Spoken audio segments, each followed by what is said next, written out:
Praise the Lord. എല്ലാ പ്രിയപ്പെട്ട ദൈവമക്കൾക്കും യേശുക്രിസ്തുവിൻ്റെ നാമത്തിലുള്ള സ്നേഹവും വന്ദനവും അറിയിക്കുന്നു. ജോയ്സ് ടി വിയിലൂടെ നിങ്ങൾ ഞങ്ങളെ ശ്രദ്ധിക്കുന്നത് ഞങ്ങളുടെ ജീവിതത്തിൽ ഒത്തിരി അനുഗ്രഹമാണ്. നിങ്ങൾക്കും അത് അനുഗ്രഹമാണെന്ന് ഞങ്ങളെ കർത്താവിൽ വിശ്വസിക്കുന്നു. ഇന്ന് നമ്മോടൊപ്പം അനുഗ്രഹിക്കപ്പെട്ടതായ ഒരു കർത്താവിൻ്റെ ദാസനാണ് കടന്നു വന്നിരിക്കുന്നത്. കാസർഗോഡ് നിന്നാണ്. ആ പ്രിയ കർത്താവിൻ്റെ ദാസൻ്റെ ജീവിതത്തിൻ്റെ അനുഭവം നിങ്ങൾ ആദ്യോടന്തം ശ്രദ്ധിച്ചാൽ പ്രിയ ദൈവമക്കളെ നിങ്ങളുടെ ജീവിതത്തിൽ വലിയ അനുഗ്രഹവും വിടുതലുമായി തീരുമെന്ന് ഞാൻ കർത്താവിൽ വിശ്വസിക്കുന്നു. ആ പ്രിയ കർത്താവിൻ്റെ ദാസനെ ജോയ്സ് ടി വിയിലേക്ക് ഞങ്ങൾ ഹാർദവുമായി സ്വാഗതം ചെയ്യുന്നു. ആമേൻ. Praise Lord. കർത്താവിൻ്റെ ദാസനെ എന്തൊക്കെയുണ്ട്? സന്തോഷമായിരിക്കുന്നുവോ? സന്തോഷമായിരിക്കുന്നു, സുഖമായിരിക്കുന്നു. ഓക്കെ, കർത്താവ് സഹായിക്കട്ടെ. കാസർഗോഡ് എന്ന് പറയുന്നത് ദൈവമക്കൾ വളരെയധികം കുറവുള്ള ഒരു സ്ഥലമാണെന്നാണ് ദൈവത്തിൻ്റെ ദാസൻ്റെ വായിൽ നിന്നും ഞാൻ മറ്റു പലരിൽ നിന്നുമൊക്കെ കേട്ടിരിക്കുന്നത്.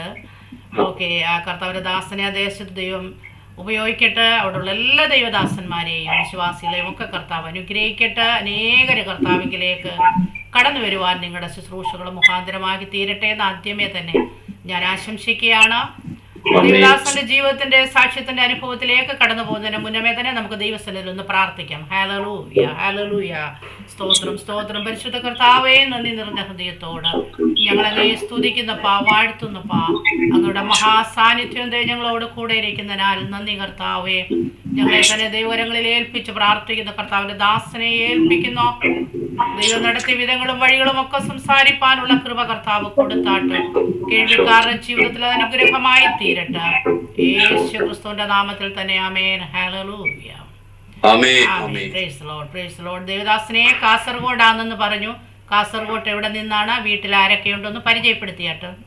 ഓക്കെ, ദൈവനാമത്തിന് മഹത്വം ഉണ്ടാകട്ടെ. ജോയ്സ് ടി വിയിൽ കൂടി ഞങ്ങളെ ശ്രദ്ധിക്കുകയും ഇത് പിന്നീട് അനേകർക്ക് പ്രയോജനപ്പെടുവാൻ ഇടയാകട്ടെ. എന്നെ ഇതിലേക്ക് ക്ഷണിച്ച ജോയ്സ് ടി വിൻ്റെ അതിൻ്റെ അമ്മാമുക്ക് പ്രത്യേകം ദൈവനാമത്തിൽ ഞാൻ നന്ദി അറിയിക്കുന്നു. തീർച്ചയായിട്ടും കാസർഗോഡ് ജില്ലയിൽ ബേഡടുക്ക പഞ്ചായത്ത് ഒരു ഗ്രാമത്തിലാണ് ഞാൻ ജനിച്ചത്. എൻ്റെ വീട്ടിൽ ഞങ്ങൾ 3 മക്കളാണ്. ഞാൻ മൂത്ത മോനാ. അതിന് താഴെ എനിക്കൊരു അനിയനും ഒരു പെങ്ങളും ഉണ്ട്. അച്ഛൻ്റെ പേര് ഉമ്പങ്ങൻ എന്നാണ്, അമ്മയുടെ പേര് രോഹിണി എന്നാണ്. എൻ്റെ സഹോദരങ്ങൾ ഒരാൾ പേര് മനോജ്,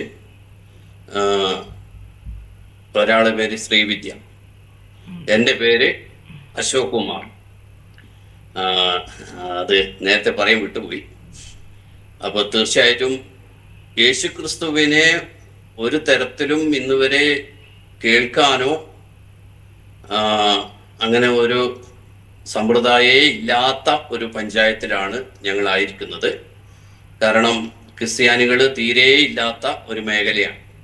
എന്നാൽ കാസർഗോഡ് ജില്ലയുടെ വിവിധ ഭാഗങ്ങളിൽ ക്രിസ്ത്യാനികൾ ഉണ്ട്.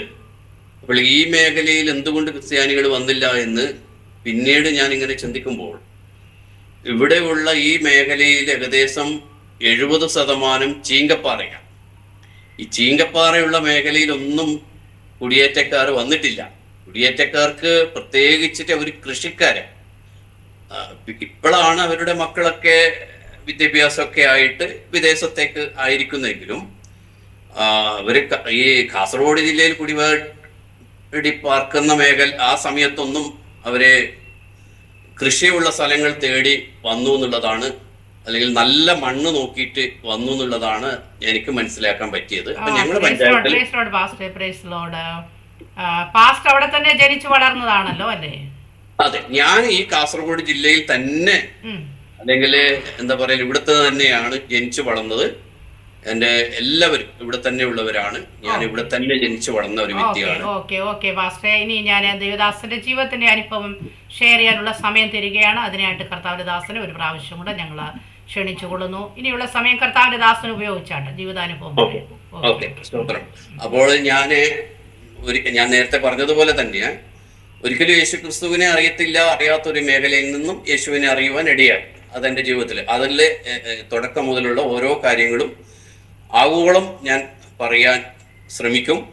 അത് എന്നെ കേൾക്കുന്ന എല്ലാവർക്കും, എല്ലാ ദൈവമക്കൾക്കും വളരെ അനുഗ്രഹവും അത് പ്രയോജനമായി തീരുമെന്ന് ഞാൻ പൂർണ്ണമായി വിശ്വസിക്കുന്നു. കാരണം എൻ്റെ അച്ഛൻ ഒരു ബാങ്കിലെ ജോലിക്കാരനായിരുന്നു, സഹകരണ ബാങ്കിൽ ജോലിക്കാരനായിരുന്നു.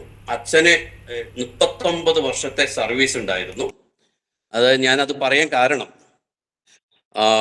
യേശുവിനെ അറിയുവാൻ ഇടയായത് വീട്ടിൽ ഒരു സമാധാനവും സന്തോഷവും ഇല്ല. സാമ്പത്തികമായിട്ട് ഞങ്ങൾക്ക് കുഴപ്പമില്ലെങ്കിലും ഞാൻ ഈ സ്കൂളിൽ 9ാം ക്ലാസ് വരെ പോയിട്ടുള്ളൂ. അപ്പോൾ ഞാൻ അതിൽ ഒരു കാര്യം കൂടി പറയാം. എൻ്റെ വിദ്യാഭ്യാസ യോഗ്യത പറയും. ഞാൻ 9ാം ക്ലാസ് വരെ എത്തുമ്പോഴേക്ക് 3 പ്രാവശ്യം ഞാൻ തോറ്റു. അപ്പോൾ 3 പ്രാവശ്യം തോറ്റു എങ്കിലും പിന്നീട് ഞാൻ വീട്ടിൽ ഒരു 9ാം ക്ലാസ് വിദ്യാഭ്യാസത്തിന് ശേഷം ഞാൻ കൊപ്രയാട്ടുന്നതും നെല്ല് കുത്തുന്നതും മുളക് പൊടിക്കുന്നതും ഒക്കെ ഉള്ള ഒരു മില്ലിൽ ഞാൻ ജോലി ചെയ്യുകയായിരുന്നു. അന്നേരം തന്നെ ഞങ്ങളെ വീട്ടിൻ്റെ തൊട്ടടുത്തൊരു ശിവക്ഷേത്രം, അന്ന് ശിവക്ഷേത്രം ആണെങ്കിലും ഒരു കാവ് പോലെയായിരുന്നു ഉണ്ടായത്. ഇന്ന് കാസർഗോഡ് ജില്ലയിൽ അറിയപ്പെടുന്ന അനേക ക്ഷേത്രങ്ങളിൽ ഒരു ക്ഷേത്രമാണ്. അപ്പോൾ ഞാൻ യേശുക്രിസ്തുവിനെ കുറിച്ച് കേൾക്കുന്നതിന് മുമ്പേ ഞാൻ ഈ ക്ഷേത്രത്തിലാണ് വൈകുന്നേരം കിടന്ന് ഉറങ്ങുന്നത്. ഞാൻ മാത്രമല്ല, എന്നെ പോലുള്ള അന്നത്തെ ചെറുപ്പക്കാരിൽ ഒരു 5-6 പേര് അവിടെ കിടന്നുറങ്ങുന്ന വൈകിട്ട് അവിടെ കിടക്കുന്നത്. അപ്പോൾ ഞങ്ങൾ സ്കൂളിൽ പോകുന്ന കാലഘട്ടത്തിലൊക്കെ എൻ്റെ അച്ഛൻ ജോലിക്ക് പോകുമ്പോഴും അമ്മക്ക് ഒരു പൈശാചികമായ ഒരു പ്രയാസം ഉണ്ടായിരുന്നു. അമ്മ ചോറ് വെച്ചാൽ കറി വെക്കത്തില്ല, കറി വെച്ചാൽ ചോറ് വെക്കത്തില്ല. അങ്ങനെയൊക്കെ ഒത്തിരി മാനുഷികമായ ഒരുപാട് പ്രയാസങ്ങൾ ഞങ്ങളുടെ ജീവിതത്തിലുണ്ടായി. അത് കൂടാതെ ഞങ്ങൾ ഈ കാസർഗോഡ് ജില്ലയിലാണ് തെയ്യങ്ങൾ കൂടുതലുള്ളത്. തെയ്യം 3 വിഭാഗത്തിൽപ്പെട്ടവരാണ് ഈ തെയ്യം കെട്ടുന്നവർ.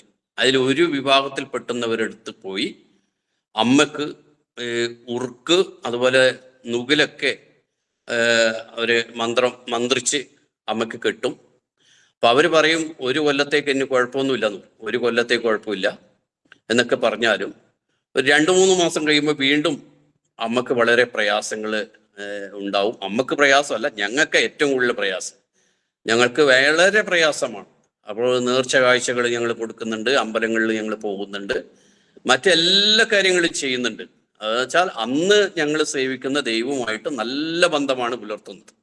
കാരണം ചിലരൊക്കെ പറയാറുണ്ട് അവര് പിശാചിനെ സേവിക്കുന്നു എന്നൊക്കെ നമ്മൾ ഇപ്പൊ പറയുന്നുവെങ്കിലും അവർ യഥാർത്ഥമായി ദൈവമായിട്ട് കണ്ടുകൊണ്ട് തന്നെയാണ് അവര് ദൈവത്തെ സേവിക്കുന്നത്. ഞങ്ങളൊക്കെ അങ്ങനെ സേവിച്ചവരാ. പക്ഷേ എന്നാൽ ജീവനുള്ള ദൈവം ഏതെന്നുള്ളത് അവർക്ക് മനസ്സിലാക്കാൻ സാധിച്ചില്ല എന്നുള്ളതാണ് അതിൻ്റെ പ്രാധാന്യം. കാരണം അത് എനിക്ക് പിന്നീട് ഓരോ വചനങ്ങളിലും ഓരോന്നിലും നമുക്ക് മനസ്സിലായിട്ടുണ്ട്. അങ്ങനെ ആയി ഞാനിങ്ങനെ പോകുന്നു. അങ്ങനെ ഇരിക്കുമ്പോൾ അമ്മയുടെ കുടുംബത്തിൽ അമ്മക്ക് 7 ആങ്ങളാരുണ്ട്. അതായത് എനിക്ക് അമ്മമാർ 7 പേരുണ്ട്. അമ്മ ഒറ്റ ഒരു പെണ്ണേ ഉള്ളൂ ആ വീട്ടിൽ. അമ്മയുടെ ചെറുപ്പത്തിലെ അമ്മയുടെ അമ്മ മരിച്ചുപോയി, അച്ഛനും മരിച്ചുപോയി. അവരെയൊന്നും എനിക്കറിയത്തില്ല. ഞങ്ങൾ ഇവിടുത്തുകാരൻ തന്നെയാണ്. അതുപോലെ അമ്മയുടെ കുടുംബത്തിൽ ഒത്തിരി ആത്മഹത്യകൾ സംഭവിച്ചു. ഇപ്പോഴും മാനസിക രോഗികളായിരിക്കുന്നവര് ഇപ്പോഴും ഉണ്ട്. അങ്ങനെ 1993 അമ്മയുടെ കുടുംബത്തിൽ ഒരു സ്വർണ്ണ പ്രശ്നം വെച്ചിട്ട് അവിടെ അവർ പറഞ്ഞു ഈ കുടുംബത്തിന് മൊത്തം ശാപമാണ്. ഈ ശാപം തീരാൻ കർമ്മം ചെയ്യണം എന്ന് പറഞ്ഞിട്ട് ഒരു വലിയ നോട്ട് ബുക്കിൽ കർമ്മങ്ങൾ ചെയ്യാനുള്ള, അത് കേരളത്തിലെ എല്ലാ ക്ഷേത്രങ്ങളിലും, അത് കൂടാതെ കർണാടകയിലുള്ള മൂകാംബിക, ധർമ്മസ്ഥലം, സുബ്രഹ്മണ്യം എന്ന് പറയുന്ന ക്ഷേത്രങ്ങളിൽ, അതുപോലെ തമിഴ്നാട്ടിലും ചില ക്ഷേത്രങ്ങളിൽ ഒക്കെയും നേർച്ച കാഴ്ചകൾ ചെയ്തു. അവരെന്തൊക്കെ എഴുതി തന്നോ അത് മുഴുവനും ചെയ്തിട്ടുണ്ട്. പക്ഷേ കർമ്മം ചെയ്തു, ദോഷം മാറിയിട്ടില്ല എന്നുള്ളതും ഇവർക്കുണ്ടായ മാനസിക രോഗം ഇന്നും മാറിയിട്ടില്ല എന്നുള്ളത് ഒരു യഥാർത്ഥ സത്യമാണ്. ഇതുവരെ മാറിയിട്ടില്ല, ആർക്കും മാറിയിട്ടില്ല. ഞങ്ങളുടെ കുടുംബത്തിലുള്ളവർക്കൊന്നും മാറിയിട്ടില്ല. ഇപ്പോഴും ആത്മഹത്യകളും അങ്ങനെയുള്ള കാര്യങ്ങളൊക്കെ ഇപ്പോഴും നടക്കുന്നു. അങ്ങനെ ഇരിക്കുമ്പോഴാണ് ഇങ്ങനെ വളരെ മാനസികമായി തകർന്നിരിക്കുന്ന ഒരവസ്ഥയിൽ ഞാൻ ജോലിക്ക് പോകുന്നു. സാമ്പത്തികമായി വീട്ടിലോ എനിക്കോ ഒരു കുഴപ്പമില്ല. അച്ഛന് ശമ്പളമുണ്ട്. ഞങ്ങൾക്ക് അന്ന് വീട്ടിൽ ഏകദേശം ഞങ്ങളെ ചെറുപ്പകാലത്ത് 120ഓളം തെങ്ങുണ്ടായിരുന്നു. 1 ഏക്കറോളം നെൽകൃഷി ഉണ്ടായിരുന്നു. അങ്ങനെയുള്ള സ്ഥലവുമായിട്ടോ അല്ലെങ്കിൽ മറ്റെല്ലാ കാര്യങ്ങളും ഞങ്ങൾക്കുണ്ടായിരുന്നു. എന്നാൽ ഞങ്ങൾക്കില്ലാത്തത് സമാധാനം, ഇല്ലാത്തത് സന്തോഷമാണ്. അത് ക്രിസ്തുവിൽ കൂടി എനിക്ക് നേടുവാൻ ദൈവം സഹായിച്ചു. അത് ലഭിക്കാനിടയായത് ഞാൻ നേരത്തെ പറഞ്ഞതുപോലെ ഇവിടെ കുടിയേറ്റക്കാരോ ക്രിസ്ത്യാനികളോ ഇല്ല. എന്നാൽ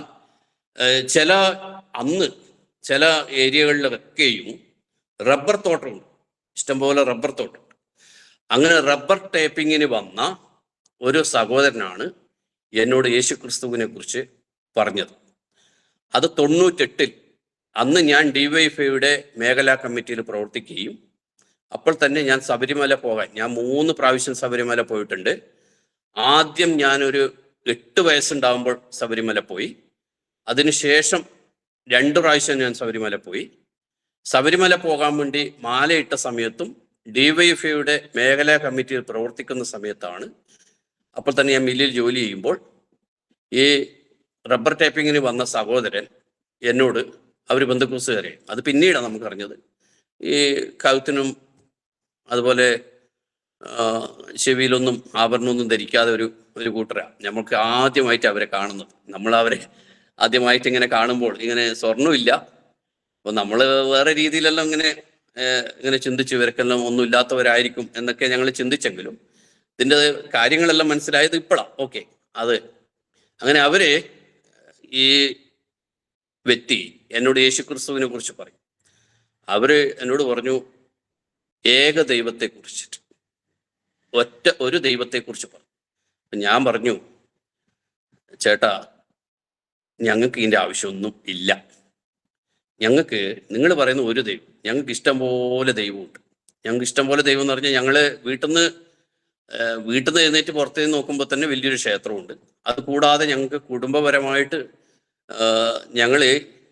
ഞാനാണെങ്കിൽ നേരത്തെ പറയാൻ വേണ്ടി പോയി, ഹൈന്ദവ മാർഗത്തിൽ ഈഴവ കുടുംബത്തിൽ ജനിച്ചവർ, ഈഴവ കുടുംബം, ഒരു ഈഴവ കുടുംബത്തിന് ഇഷ്ടം പോലെ ഇവിടെ ഞങ്ങൾക്ക് ഇല്ലം ഉണ്ട്.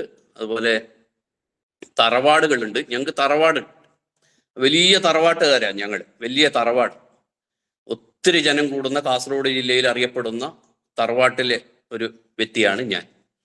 അപ്പോൾ ഈ തറവാടിനെ കൊണ്ടും മറ്റു കാര്യങ്ങളെ കൊണ്ടൊന്നും ഗുണമില്ല എന്നുള്ളതെല്ലാം മനസ്സിലാകുന്നത് പിന്നീടാണ്. അങ്ങനെ ഈ യേശു ക്രിസ്തുവിനെ കുറിച്ചിട്ട് പുള്ളി പറയുമ്പോഴൊക്കെ ആദ്യമൊക്കെ ഞാൻ ഒത്തിരി പ്രാവശ്യം അതിനെ നിഷേധിച്ചിട്ടുണ്ട്. നിഷേധിക്കുക എന്ന് പറഞ്ഞാൽ നമുക്ക് അതിൻ്റെ ആവശ്യം ഇല്ലാത്തത് കൊണ്ടാണ്, അല്ലാതെ നമുക്ക് അതിൻ്റെ ആവശ്യമില്ല, ഞങ്ങൾ അങ്ങനെയുള്ളവരല്ല എന്നൊക്കെ പുള്ളിയോട് പറഞ്ഞെങ്കിലും പുള്ളി നിരന്തരം എന്നോട് സുവിശേഷം പറയും, നിരന്തരം സുവിശേഷം പറയും. അങ്ങനെ ഇരിക്കുമ്പോൾ ഒരു ദിവസം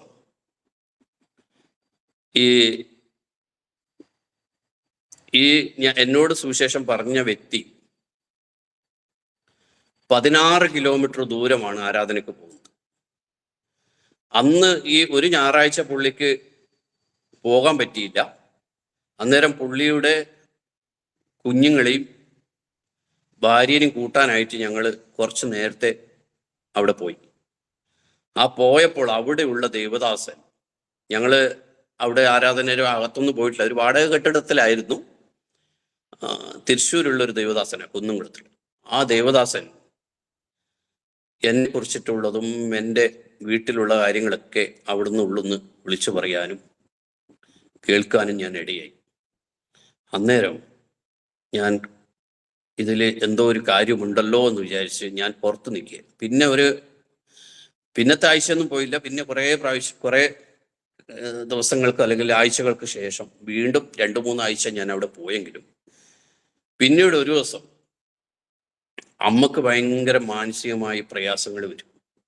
അങ്ങനെ ഇരിക്കുമ്പോൾ ഇവർ വന്ന് ഈ ഒരു പാഷ ഇവരെ കാണാനായിട്ട് വന്നപ്പോൾ അവിടുത്തെ പാഷ പോളി എന്ന പേര്, ആ പാഷ പേര് പോളി എന്ന പേര്, കുന്നംകുളത്ത് ആ പാഷ വന്നിട്ട് പ്രാർത്ഥിച്ചു, അമ്മക്ക് വേണ്ടി പ്രാർത്ഥിച്ചു. അമ്മക്ക് വേണ്ടി പ്രാർത്ഥിച്ചപ്പോൾ അമ്മ നേരെ കിണറ്റിൽ ചാടാൻ പോയി. ഇത് 99.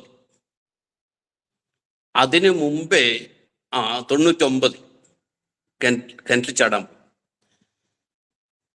കിണറ്റിൽ ചാടാൻ പോയപ്പോ പിടിച്ചിട്ട് ആ പാസ്റ്ററും ഇവരും, ഞാനല്ല, ഇവരെല്ലാം കൂടി പ്രാർത്ഥിച്ചു. അന്ന് അമ്മ സ്വയം അരക്ക് കെട്ടിയിട്ടുണ്ടായ നുകിലും ഉറുക്കും പൊട്ടിച്ചു കളഞ്ഞു. അന്ന് അമ്മയിൽ നിന്നും ഒരു പൈശാചിക ശക്തി മാറിപ്പോയി. ആ മാറിപ്പോയതും അമ്മക്ക് ഒരു പരിപൂർണ സൗഖ്യം അല്ലെങ്കിൽ ഒരു സൗഖ്യം ഞാൻ കണ്ടു. അതിൽ കൂടിയാണ് അമ്മ അതിനുശേഷം ഇന്ന് വരെ അമ്മ നുകിലോ ഉറുക്കോ കിട്ടുന്നില്ല. അമ്മ ഇപ്പോഴും അമ്മ രക്ഷിക്കപ്പെടുകയോ സ്ഥാനപ്പെടുകയോ ദൈവസഭയുടെ അംഗമല്ലെങ്കിലും അമ്മയുടെ ആ വിടുതൽ, അമ്മയ്ക്ക് ലഭിച്ച ആ വിടുതൽ അല്ലെങ്കിൽ അമ്മയ്ക്ക് ഉണ്ടായ ആ ദൈവിക സ്പർശനം എന്നെ സ്വാധീനിച്ചു. ആ സ്വാധീനം മുഖാന്തരമാണ് ഞാൻ പിന്നീട് പ്രാർത്ഥനയ്ക്ക് പോകാൻ തുടങ്ങി. ഞാൻ സ്ഥിരമായിട്ട് പ്രാർത്ഥനയ്ക്ക് പോയി. ഞാനൊരു 2 മാസം ഏകദേശം 8 ആഴ്ച പോയപ്പോൾ ദേശത്തുള്ളവരെല്ലാം അറിഞ്ഞു, എൻ്റെ കുടുംബക്കാരെല്ലാം അറിഞ്ഞു. അങ്ങനെ കുടുംബക്കാരെല്ലാം അറിഞ്ഞു, എൻ്റെ ബന്ധുക്കളെല്ലാം അറിഞ്ഞു, നാട്ടുകാരൊക്കെ അറിഞ്ഞു. പിന്നെ എന്നെ തടഞ്ഞു. പ്രാർത്ഥനയ്ക്ക് പോകാൻ നിന്നെ സമ്മതിക്കത്തില്ല എന്ന്, പോകരുതെന്ന് പറഞ്ഞു. ഞാൻ പിന്നെയും പോയി. പിന്നെ പോയപ്പോൾ അവരെ ഭീഷണിപ്പെടുത്തി. പിന്നെ ഞാൻ അവിടുത്തെ പാസ്റ്റർ പറഞ്ഞു, അശോകൻ ഞായറാഴ്ച വരണ്ട, വെള്ളിയാഴ്ച വന്നാൽ മതി. അങ്ങനെ ഞായറാഴ്ച പോകാതെ വെള്ളിയാഴ്ച. അപ്പൊ ഇവിടെയുള്ളവർക്കെല്ലാം ഒരു ധാരണയാണ്, വെള്ളിയാഴ്ച മുസ്ലിങ്ങൾക്കും ഞായറാഴ്ച ക്രിസ്ത്യാനികൾക്കും. അങ്ങനെ ഞാൻ ഞായറാഴ്ച പോകാതെ ഇതിന് ഏറ്റവും കൂടുതൽ തടസ്സമായി നിൽക്കുന്ന ഒരു വ്യക്തിയുടെ വീട്ടിൽ ഞായറാഴ്ച 2.5 മണിക്കൂർ, 10 മണി തൊട്ട് 12.5 മണി വരെ അവരെ വീട്ടിൽ ഞാൻ സ്തോത്രം പറഞ്ഞുകൊണ്ടേയിരുന്നു. അപ്പോൾ ഇതിന് ഏറ്റവും കൂടുതൽ പ്രതികൂലമായി നിൽക്കുന്നത്, അത് ഞങ്ങളുടെ ദൈവദാസൻ പറഞ്ഞൊരു കാര്യമാണ്, അശോകൻ അവിടെ നിന്നാൽ മതി, ഞങ്ങൾ നിങ്ങൾക്ക് വേണ്ടി ഇവിടുന്ന് പ്രാർത്ഥിച്ചോളാം. നിങ്ങൾ ആരാണ് ഏറ്റവും കൂടുതൽ എതിർത്ത് നിൽക്കുന്ന ആ വ്യക്തിയുടെ വീട്ടിൽ പോയിരുന്ന് ഞങ്ങൾ ഇവിടുന്ന് ആരാധന നടത്തുമ്പോൾ നിങ്ങൾ അവിടെ സ്തോത്രം പറഞ്ഞുകൊണ്ടിരുന്നാൽ മതി, മനസ്സിൽ ആരും അറിയേണ്ടത്. പിന്നീട് ഏകദേശം 2 മാസത്തോളം അങ്ങനെ ചെയ്തു. അന്നേരം അശോകൻ എവിടെ പോകുന്നില്ല, പള്ളിയിൽ പോകുന്നില്ല എന്നുള്ളത് മനസ്സിലാക്കി. പിന്നീട് ഞാൻ വെള്ളിയാഴ്ച എൻ്റെ ജോലിയിൽ അവിടെ ഒരു ചെറുക്കനെ ആരെങ്കിലും നിർത്തിയിട്ട് വെള്ളിയാഴ്ച ഞാൻ പ്രാർത്ഥനയ്ക്ക് പോകും. വചനം കേട്ട് ശക്തിപ്പെടാനിടയായി. അങ്ങനെ 99 ഞാൻ രക്ഷിക്കപ്പെട്ടു. ദൈവത്തെ രക്ഷിതാവായി സ്വീകരിച്ചു. അങ്ങനെ മുന്നോട്ട് പോകുമ്പോൾ എൻ്റെ കുറച്ച് കഴിയുമ്പോൾ നമുക്കുണ്ടായ വിഷയം, എൻ്റെ അനിയൻ അമ്മാമൻ്റെ മോളെ വിവാഹം ചെയ്യുന്നു എന്ന് പറഞ്ഞു. അപ്പോൾ അച്ഛൻ പറഞ്ഞു, അപ്പൊ അന്നേരം എൻ്റെ അച്ഛൻ റിട്ടയർഡായി. 99 എന്ന് തോന്നുന്നു, 98 99 അച്ഛൻ റിട്ടയർഡായി. സഹോദരി കല്യാണവും കഴിഞ്ഞു.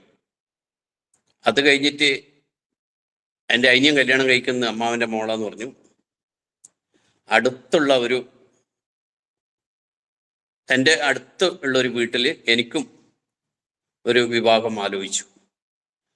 അപ്പം ഞാൻ പ്രാർത്ഥനയ്ക്ക് പോകുന്നുണ്ട്. അന്നേരം ആകുമ്പോഴേക്ക് 2000 ആയി. 99 കഴിഞ്ഞ് 2000 ആയി. 2000 ഡിസംബർ 28 എൻ്റെയും അനിയൻ്റെയും വിവാഹം ഞാൻ നേരത്തെ പറഞ്ഞ അടുത്തുള്ള ക്ഷേത്രത്തിൽ വെച്ച് നടത്താൻ തീരുമാനിച്ചു. അന്നേരം നിങ്ങൾക്ക് ചെറിയൊരു ഡൗട്ട് വരും, ഈ രക്ഷിക്കപ്പെട്ട വ്യക്തി എന്തിനാ അവിടെ പോകുന്നു. ഞാൻ രക്ഷിക്കപ്പെട്ടുവെങ്കിലും ഞാൻ സ്ഥാനപ്പെട്ടിട്ടില്ല. എന്നെ ഈ വിശ്വാസത്തിലേക്ക് നടത്തിയ വ്യക്തി പറഞ്ഞു, അച്ഛൻ്റെ ഒരു ആഗ്രഹമല്ലേ രണ്ടുപേരെ ഒന്നിച്ച് വിവാഹം ചെയ്യണം. അശോകൻ ഒരു കാര്യം ചെയ്യുക, അതിന് സമ്മതിക്കുക. വിവാഹത്തിന് ശേഷം ആ കുട്ടിയെയും രക്ഷയിലേക്ക് കൊണ്ടുവരാം. അതൊരു കുറുക്കു വഴിയാണെന്ന് നിങ്ങൾക്കും അറിയാം, എനിക്ക് ഇപ്പം അറിയാം. അങ്ങനെയെല്ലാം ആയി തീരുമാനമെടുത്തു. എൻ്റെ കല്യാണത്തിനുള്ള കാര്യങ്ങൾ തീരുമാനമെടുത്തു, അനിയൻ്റെ കാര്യങ്ങൾക്കും തീരുമാനമെടുത്തു. പിന്നീട് എന്താ പറയുക, ഔദ്യോഗികമായിട്ട് ഈ പെണ്ണിൻ്റെ വീട്ടിലേക്ക് ചോദിക്കാനായിട്ട് പോകുന്ന വ്യാഴാഴ്ച ചോദിക്കാൻ പോകും.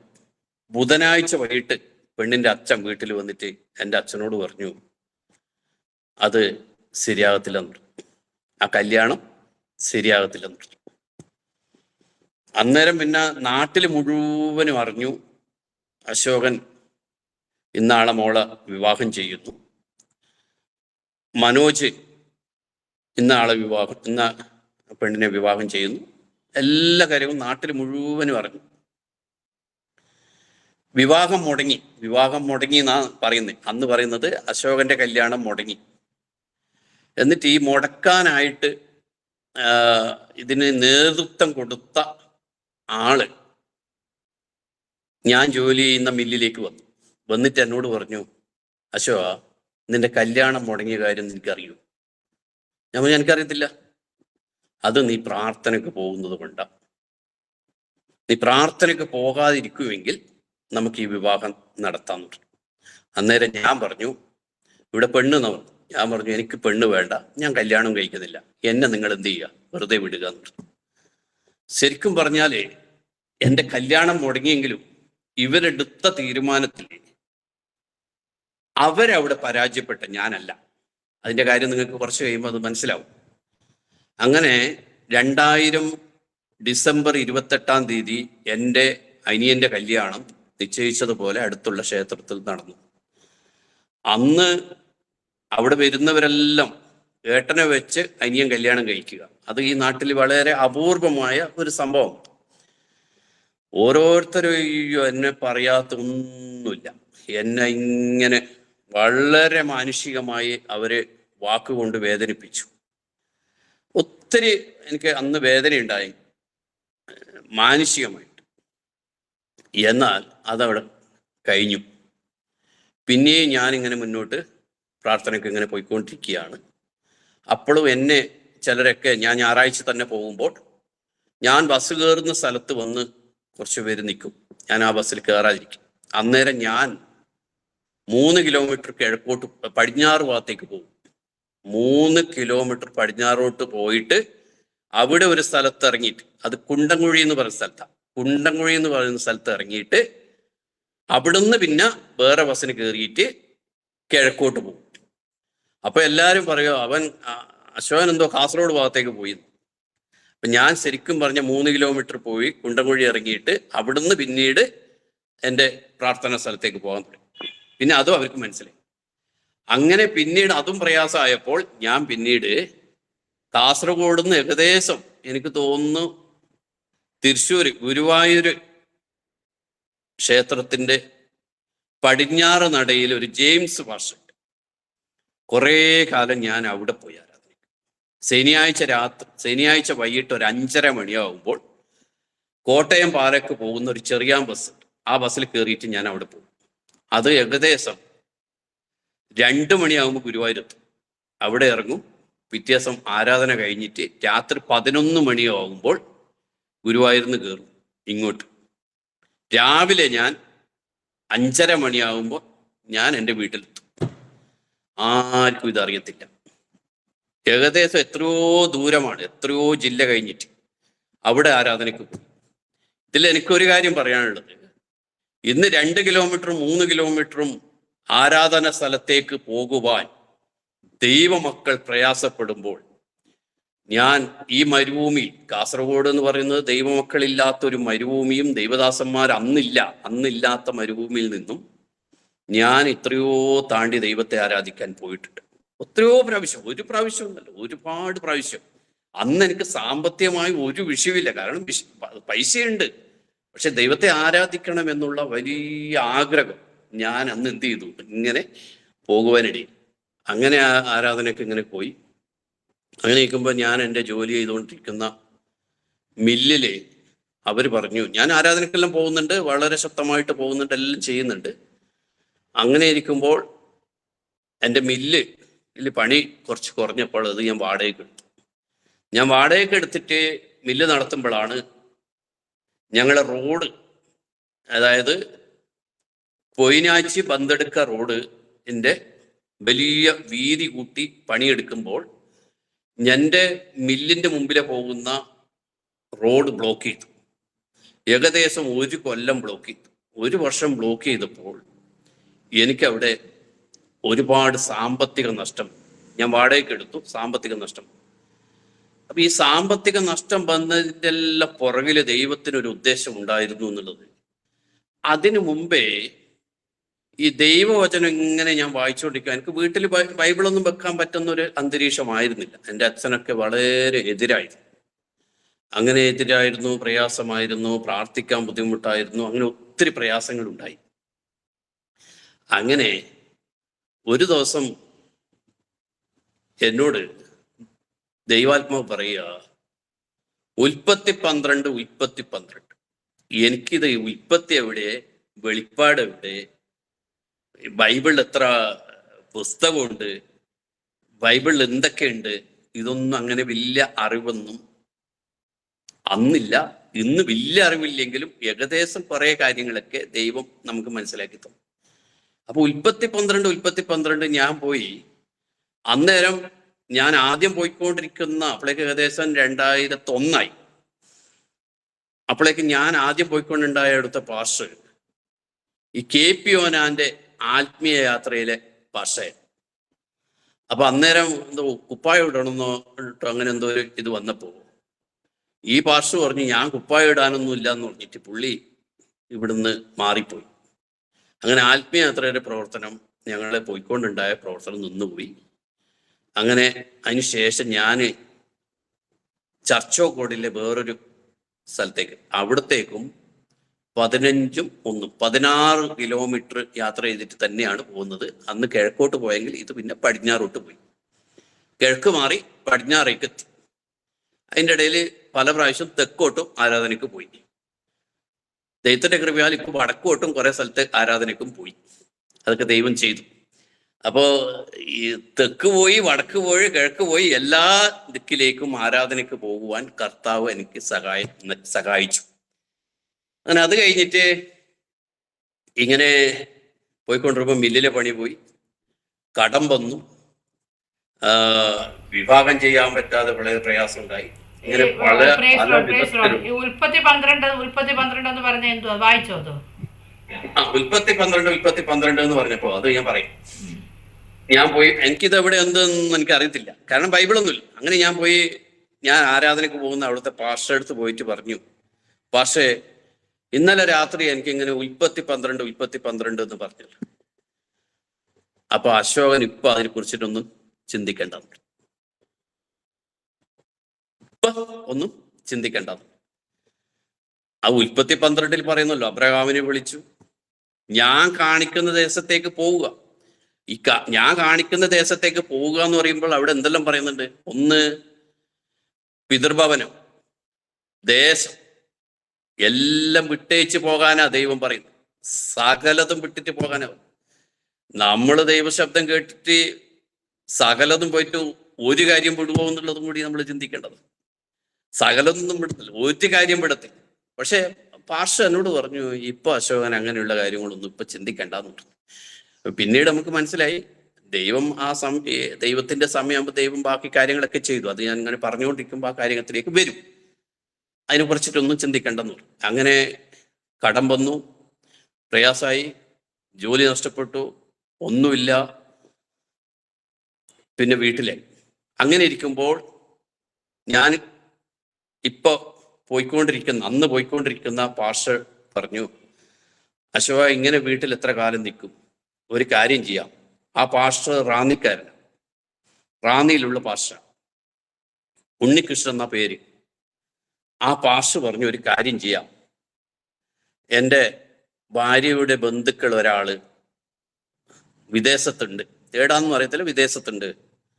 അവരോട് പറഞ്ഞിട്ട് എന്തെങ്കിലും ഒരു ജോലി, അശോകൻ ഇനിയും നാട്ടിൽ തന്നെ നിന്നാൽ വളരെ പ്രയാസമാണ്, വളരെ പ്രയാസമാണ്, അതുകൊണ്ട് ഒരു കാര്യം ചെയ്യാന്ന് പറഞ്ഞിട്ട് വിസക്ക് കൊടുത്തു. അപ്പൊ വിസക്ക് ആദ്യം കൊടുക്കുമ്പോൾ അവർ 30,000 രൂപ വാങ്ങിച്ചു. ആ 30,000 രൂപ പാസ്റ്റർ മുഖാന്തരമാണ് വീട്ടിൽ നിന്ന് അച്ഛൻ എനിക്ക് തന്നു. അച്ഛൻ റിട്ടയർഡ് ആയ എൻ്റെ പൈസയും മറ്റ് സാമ്പത്തിക പൈസ എല്ലാം ഉണ്ടായിരുന്നു. പിന്നെ നീ ഇവിടുന്ന് വിദേശത്തേക്ക് പോവുകയാണെങ്കിൽ അവർക്കും, കാരണം നാട്ടുകാരിൽ നിന്നും മറ്റു പ്രയാസങ്ങളൊന്നും ഉണ്ടാകത്തില്ലല്ലോ, നീ ഇങ്ങനെ പ്രാർത്ഥനയ്ക്ക് പോകുന്ന അച്ഛനൊന്നും പറഞ്ഞാലൊന്നും ഞാൻ കേൾക്കുന്നില്ല, അച്ഛൻ പറഞ്ഞ കേൾക്കുന്നില്ല, നാട്ടുകാർ പറഞ്ഞ കേൾക്കുന്നില്ല, ആര് പറഞ്ഞാലും കേൾക്കുന്നില്ല. ഇവൻ ഇങ്ങനെ ഇവിടെ എല്ലാം ഉള്ള ആൾക്കാരെല്ലാം ഞാൻ എവിടെയെങ്കിലും കൂടുമ്പോൾ അവിടെ എല്ലാം ഓരോരുത്തർ പറയുക ഇവൻ ക്രിസ്ത്യാനിയായി എന്നുള്ളൊരു തരത്തിൽ സംസാരവും, ഭയങ്കര വിഷയം. കല്യാണം വിളിക്കുന്നില്ല, കല്യാണം എന്നോട് ആരും പറയത്തില്ല, കയറിക്കൂടൽ പറയത്തില്ല, മറ്റൊന്നും പറയത്തില്ല. അതിൻ്റെ ഇടയിൽ നടന്ന സംഭവം, എൻ്റെ അമ്മാവൻ്റെ മക്കളും ഞങ്ങൾ വലിയൊരു രാഷ്ട്രീയ കൂട്ടുകെട്ടും, പിന്നെ അതുപോലെ ഡിവൈഫൈയുടെ കൂട്ടുകെട്ടും, ബന്ധുക്കളെ കൂട്ടുകെട്ടും ഒക്കെ ആയിട്ട് ഞങ്ങൾ വളരെ ശക്തമായ ഒത്തിരി കൂട്ടുകാരെനിക്കുണ്ടായിരുന്നു, ബന്ധുക്കളായിരിക്കുന്നവരും അല്ലാത്തവരും. അതിൽ ഒരു ദിവസം എൻ്റെ കല്യാണം മുടങ്ങിയ സമയത്ത് ഒരു സംഭവം നടന്നു. രാത്രി ഒരു 8 മണി മുതൽ രാവിലെ 4 മണി വരെ നീ ഇങ്ങനെ എല്ലാവരെയും ധിക്കരിച്ചിട്ട്, നാട്ടുകാരെയും വീട്ടുകാരെയും ബന്ധുക്കളെയും എല്ലാവരും ധിക്കരിച്ചിട്ട് നിനക്ക് ഇങ്ങനെ പോയാൽ നിനക്കുണ്ടാകുന്ന ദോഷഫലങ്ങൾ, ഒരുപാട് കാര്യങ്ങൾ അവര് രാത്രി 8 തൊട്ട് പിറ്റേ ദിവസം രാവിലെ 4 മണി വരെ അവര് എന്നോട് പറഞ്ഞു. അവര് വളരെ ഓരോ കാര്യങ്ങൾ എന്തെല്ലാം നിനക്ക് സംഭവിക്കുന്നു എന്നുള്ളതെല്ലാം പറഞ്ഞു. ഇതിലൊന്നും ഞാൻ പുറകോട്ട് പോയില്ല. ഇവര് പറയുന്ന കാര്യങ്ങളെല്ലാം അന്ന് കേൾക്കുമ്പോൾ എനിക്കെല്ലാം ശരിയാണെന്ന് തോന്നിയാലും ഞാൻ ഇതിലൊന്നും പുറകോട്ട് പോയില്ല. കാരണം വിളിച്ച ദൈവം വിശ്വസ്തനാണ്.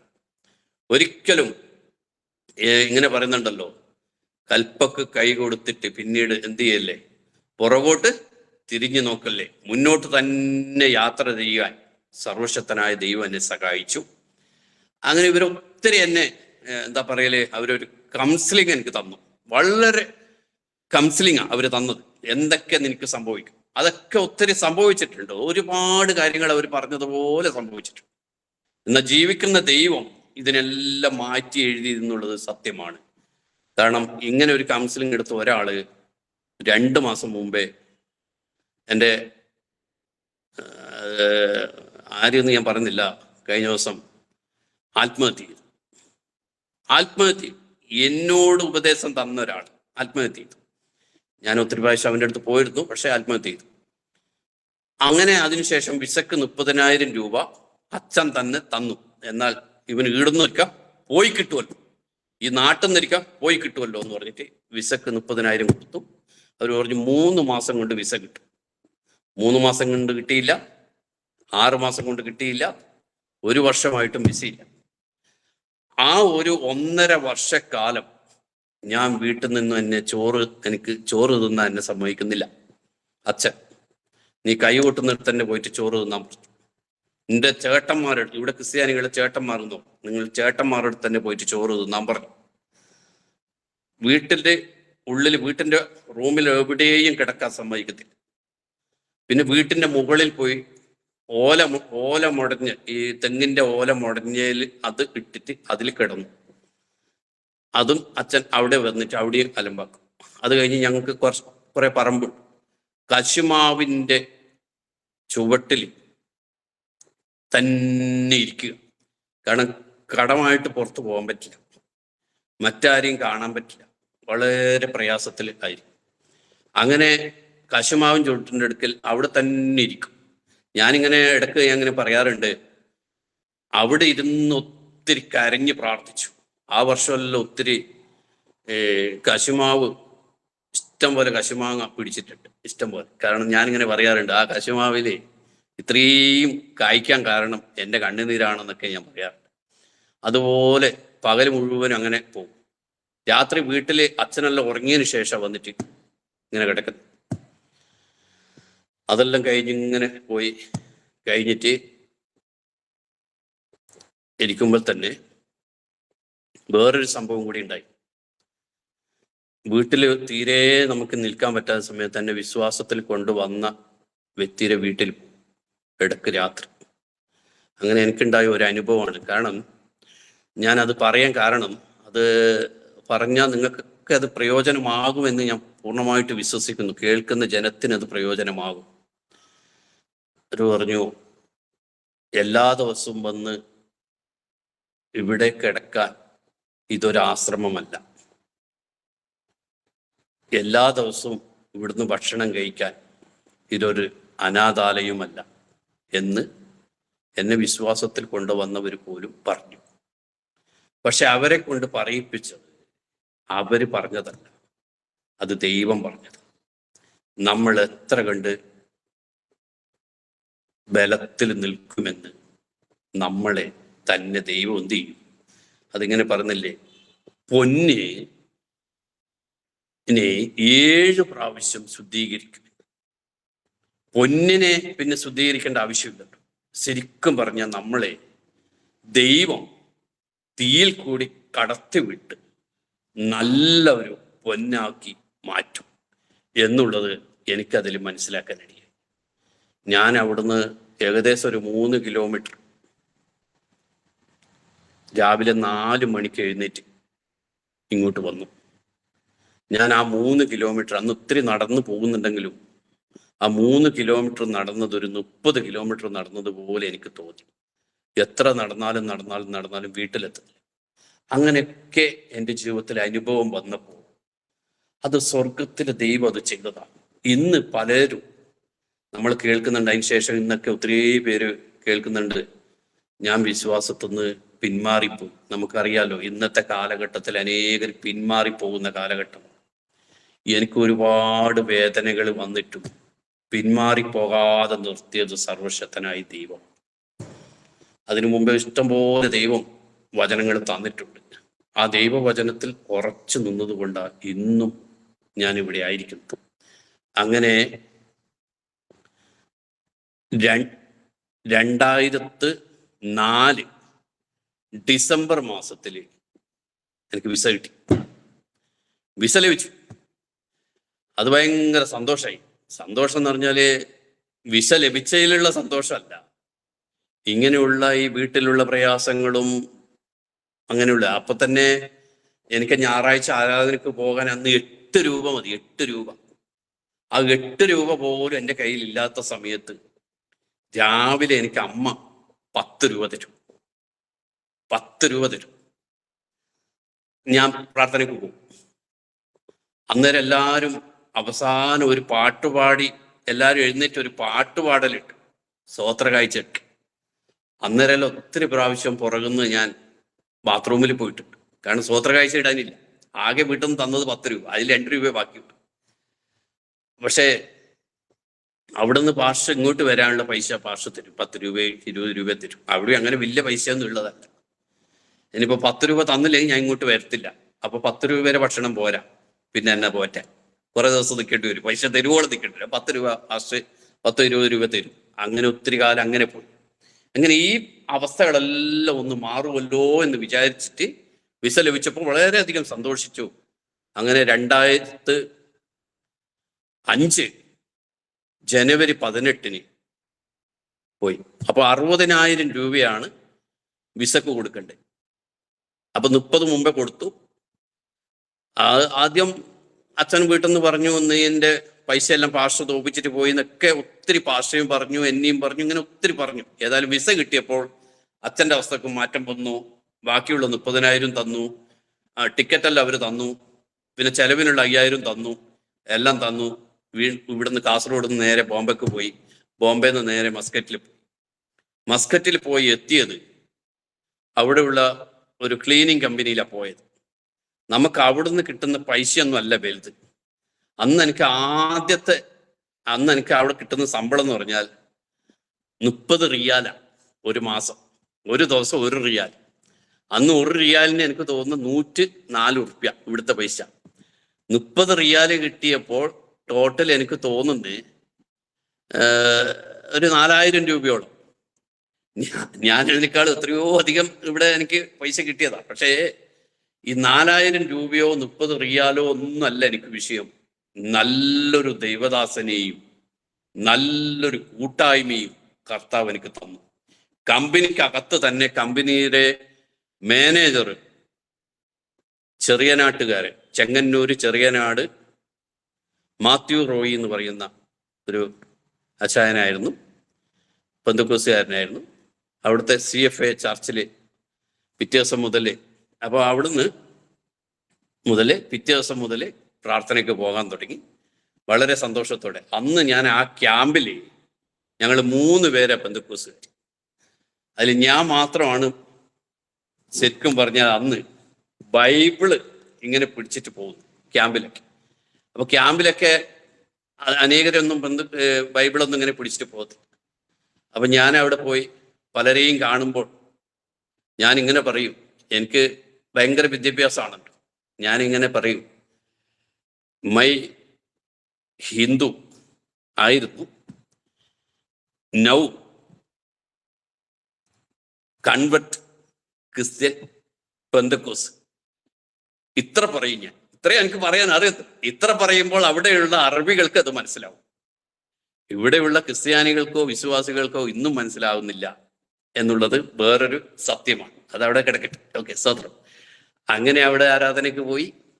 ഞാൻ ആദ്യം ക്യാമ്പിൽ പോകുമ്പോൾ 3 പേര് മാത്രമേ ബന്ധുക്കോസുകാരുള്ളൂ. അതിൽ 3 പേരിൽ അവിടെ ഉള്ളവർ, ഈ മേനേജറെ ഒഴികെ ബാക്കി ഞങ്ങളെ ഈ ക്ലീനിങ്ങിൽ നിൽക്കുന്ന 3 പേരും. അതിലൊരാൾ ബിജു ചെറിയനാട്ടുകാരൻ, പിന്നെ ഒരു ബാനുക്കുട്ടൻ. അങ്ങനെ ഞങ്ങൾ ആരാധനയ്ക്ക് പോയി, അങ്ങനെ പ്രാർത്ഥനയ്ക്കെല്ലാം പോയി. അവിടെ വളരെ സന്തോഷത്തോടെ ഇങ്ങനെ പോകുമ്പോൾ 1.5 വർഷം കഴിയുമ്പോൾ 2006 ജൂൺ മാസത്തിൽ ആണ് അച്ഛന് നല്ലോണം പ്രയാസമായി. ശ്വാസം മുട്ട് രോഗം വളരെ പ്രയാസമായി. അങ്ങനെ അച്ഛൻ എന്നെ കാണണമെന്ന് ഭയങ്കര ആഗ്രഹമാണ്. അങ്ങനെ ഞാനിവിടെ വന്നു. ജൂലൈയിൽ ഞാനിവിടെ വന്നു. ജൂൺ 30 മറ്റോ വന്നു. ജൂൺ 30 ഞാൻ മസ്കറ്റിൽ നിന്ന് ഇവിടത്തേക്ക് വന്നു, ബോംബെ വഴി വന്നു. അപ്പോൾ അച്ഛൻ ആശുപത്രിയിലുണ്ട്. അന്ന് പിന്നെ വീണ്ടും വീട്ടിൽ കൊണ്ടുവന്നു. വളരെ സീരിയസ് ആയി. ഞാൻ വന്നതിന് ശേഷം വീണ്ടും ആശുപത്രി കൊണ്ടുപോയപ്പോൾ അവർ പറഞ്ഞു, ഡോക്ടർ പറഞ്ഞു ഇനി കാര്യമില്ല, ഇയാൾ എന്നെ ഒരു 10 ദിവസം ജീവിക്കത്തുള്ളൂ. അങ്ങനെ വീട്ടിൽ കൊണ്ടുപോകുന്നു. ഞാൻ വീട്ടിൽ തന്നെ നിൽക്കുക. അങ്ങനെ ഇരിക്കുമ്പോൾ ആഗസ്റ്റ് മാസം 4-ാം തീയതി വെള്ളിയാഴ്ച 2006 വൈകിട്ട് 6:30 മണിക്ക് അച്ഛൻ മരിച്ചു. അച്ഛൻ മരിക്കുന്നതിന് മുമ്പേ ഞാൻ ചിലരോടെല്ലാം പറഞ്ഞിട്ടുണ്ട്, അച്ഛൻ മരിച്ച ഞാൻ അങ്ങനെ കാര്യങ്ങളൊന്നും ചെയ്യത്തില്ലെന്ന് പറഞ്ഞു. അത് രാത്രി ഒരു 9 മണി കഴിയുമ്പോൾ തന്നെ അച്ഛൻ്റെ അടക്കം ഹിന്ദു ആചാരപ്രകാരമാണല്ലോ, ചതക്ക് തീ കൊടുക്കുകയാണ്. അങ്ങനെ കൊണ്ടുപോകുമ്പോഴും ഞാൻ പറഞ്ഞു, ഞാനൊന്നും ചെയ്യത്തില്ല. അത് സാരില്ല, നീ ചെയ്യേണ്ടെന്ന് പറഞ്ഞു. ഞാൻ ചെയ്യേണ്ടെന്ന് എന്നോട് പറഞ്ഞ ആള് തന്നെ ഈ ഞങ്ങൾ ചതക്ക് ചൂട്ട് എന്നാണ് ഇവിടെ പറയുന്നത്. നിങ്ങളുടെ നാട്ടിലെ മറ്റ് കേൾക്കുന്നവർക്കൊന്നും ചിലപ്പോൾ ഇത് മനസ്സിലായില്ലെങ്കിൽ, തെങ്ങിൻ്റെ ഓലയുടെ ചൂട്ട് കത്തിച്ചിട്ട് നീ ഒന്നും ചെയ്യേണ്ടെന്ന് പറഞ്ഞ വ്യക്തി എന്നെ വിളിക്കുക, അശോക എന്ന് പറഞ്ഞിട്ട് എന്നെ വിളിക്കുക. ഞാൻ ഈ രാത്രി ആയതുകൊണ്ടും ചെറിയ കാടെല്ലാം പിടിച്ചു കിടക്കുക. ഈ രാത്രി ഈ ആൾക്കാരെ കൂട്ടത്തൊന്നും മെല്ലെ ഞാൻ മാറിപ്പോയി കുറച്ചങ്ങോട്ട് പോയി. കാട്ടില, ഇത് കുറച്ച് വീട്ടിൽ നിന്ന് കുറേ മാറിയിട്ട് കാട്ടില അടക്കം ചെയ്യുന്നത്. ഞാൻ ആ കാട്ടിൽ പോയിട്ട് ഒറ്റ കാട്ടിൽ കിടന്നു. ഒന്നും നോക്കിയില്ല, പാമ്പുണ്ടോന്നോ ഒന്നും നോക്കിയിട്ടില്ല. ഞാൻ ആ കാട്ടിൽ കിടന്നിട്ട് ചതക്ക് തീ കൊടുക്കുന്നത് ഞാൻ അവിടുന്ന് കണ്ടു. മഞ്ജു എൻ്റെ അനിയൻ മനോജ് കൊടുത്തു. തീ കൊടുത്തതിന് ശേഷം ഇവർ കുറേ ചൂട്ട്, എമർജൻസി ടോർച്ച് ഇതെല്ലാം കത്തിച്ചിട്ട് പിന്നെ എന്നെ പരുതുക. എന്നെ ഇങ്ങനെ പരുതുക. അങ്ങനെ എന്നെ പരുതി കൊണ്ട് പോകുമ്പോൾ ഈ മരിച്ച സമയത്ത് എന്നെ വിശ്വാസത്തിൽ കൊണ്ടുവന്ന വ്യക്തി എന്നോട് പറഞ്ഞു, മുങ്ങാൻ പറ്റുമെങ്കിൽ മുങ്ങിക്കൊന്നു. ഇവിടെ വലിയ വിഷയം ഇനി വരൂ അശോക എന്ന് പറഞ്ഞിട്ട് പുള്ളി പോയി. എനിക്കാണെങ്കിൽ എങ്ങോട്ട് പോകാനും ബസ്സില്ല. പിന്നെ ആരെയും ഇവിടെ കൂട്ടിയിട്ട് എവിടെയും പോകുവാൻ പറ്റുന്ന ഒരു അന്തരീക്ഷം അന്നല്ല. പിന്നെ വരുന്നിടത്ത് വെച്ച് കാണാമെന്ന് പറഞ്ഞിട്ട് ഞാൻ അവിടെ നിന്നു.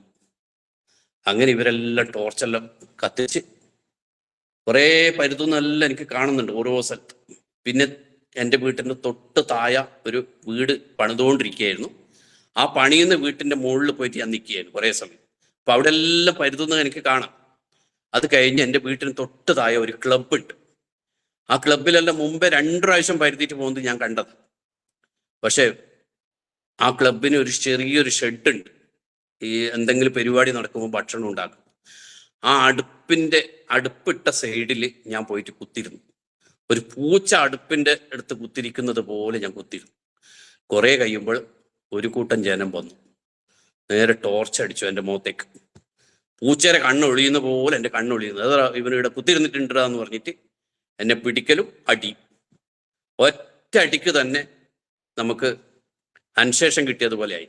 ഒരടിക്ക് മാത്രമേ വേദന ഉണ്ടായിട്ടു, പിന്നത്തെ അടിക്കൊന്നും വേദന ഉണ്ടായിട്ടില്ല. നിലം തൊടിക്കാതെ ഏകദേശം ഒരു 200-300 മീറ്റർ നിലം തൊടിക്കാതെ കൊണ്ടുപോയിട്ട് ഈ കത്തുന്ന ചെതരെടുക്ക പിടിച്ചു നിർത്തി. എത്ര സമയം നിർത്തി എന്ന് വെച്ചാൽ കത്തി തീരും വരെയും എന്നെ ചെതരെടുക്ക പിടിച്ചു നിർത്തി. എന്നെ ഒരുപാട് ചീത്ത വിളിക്കുക പലരും.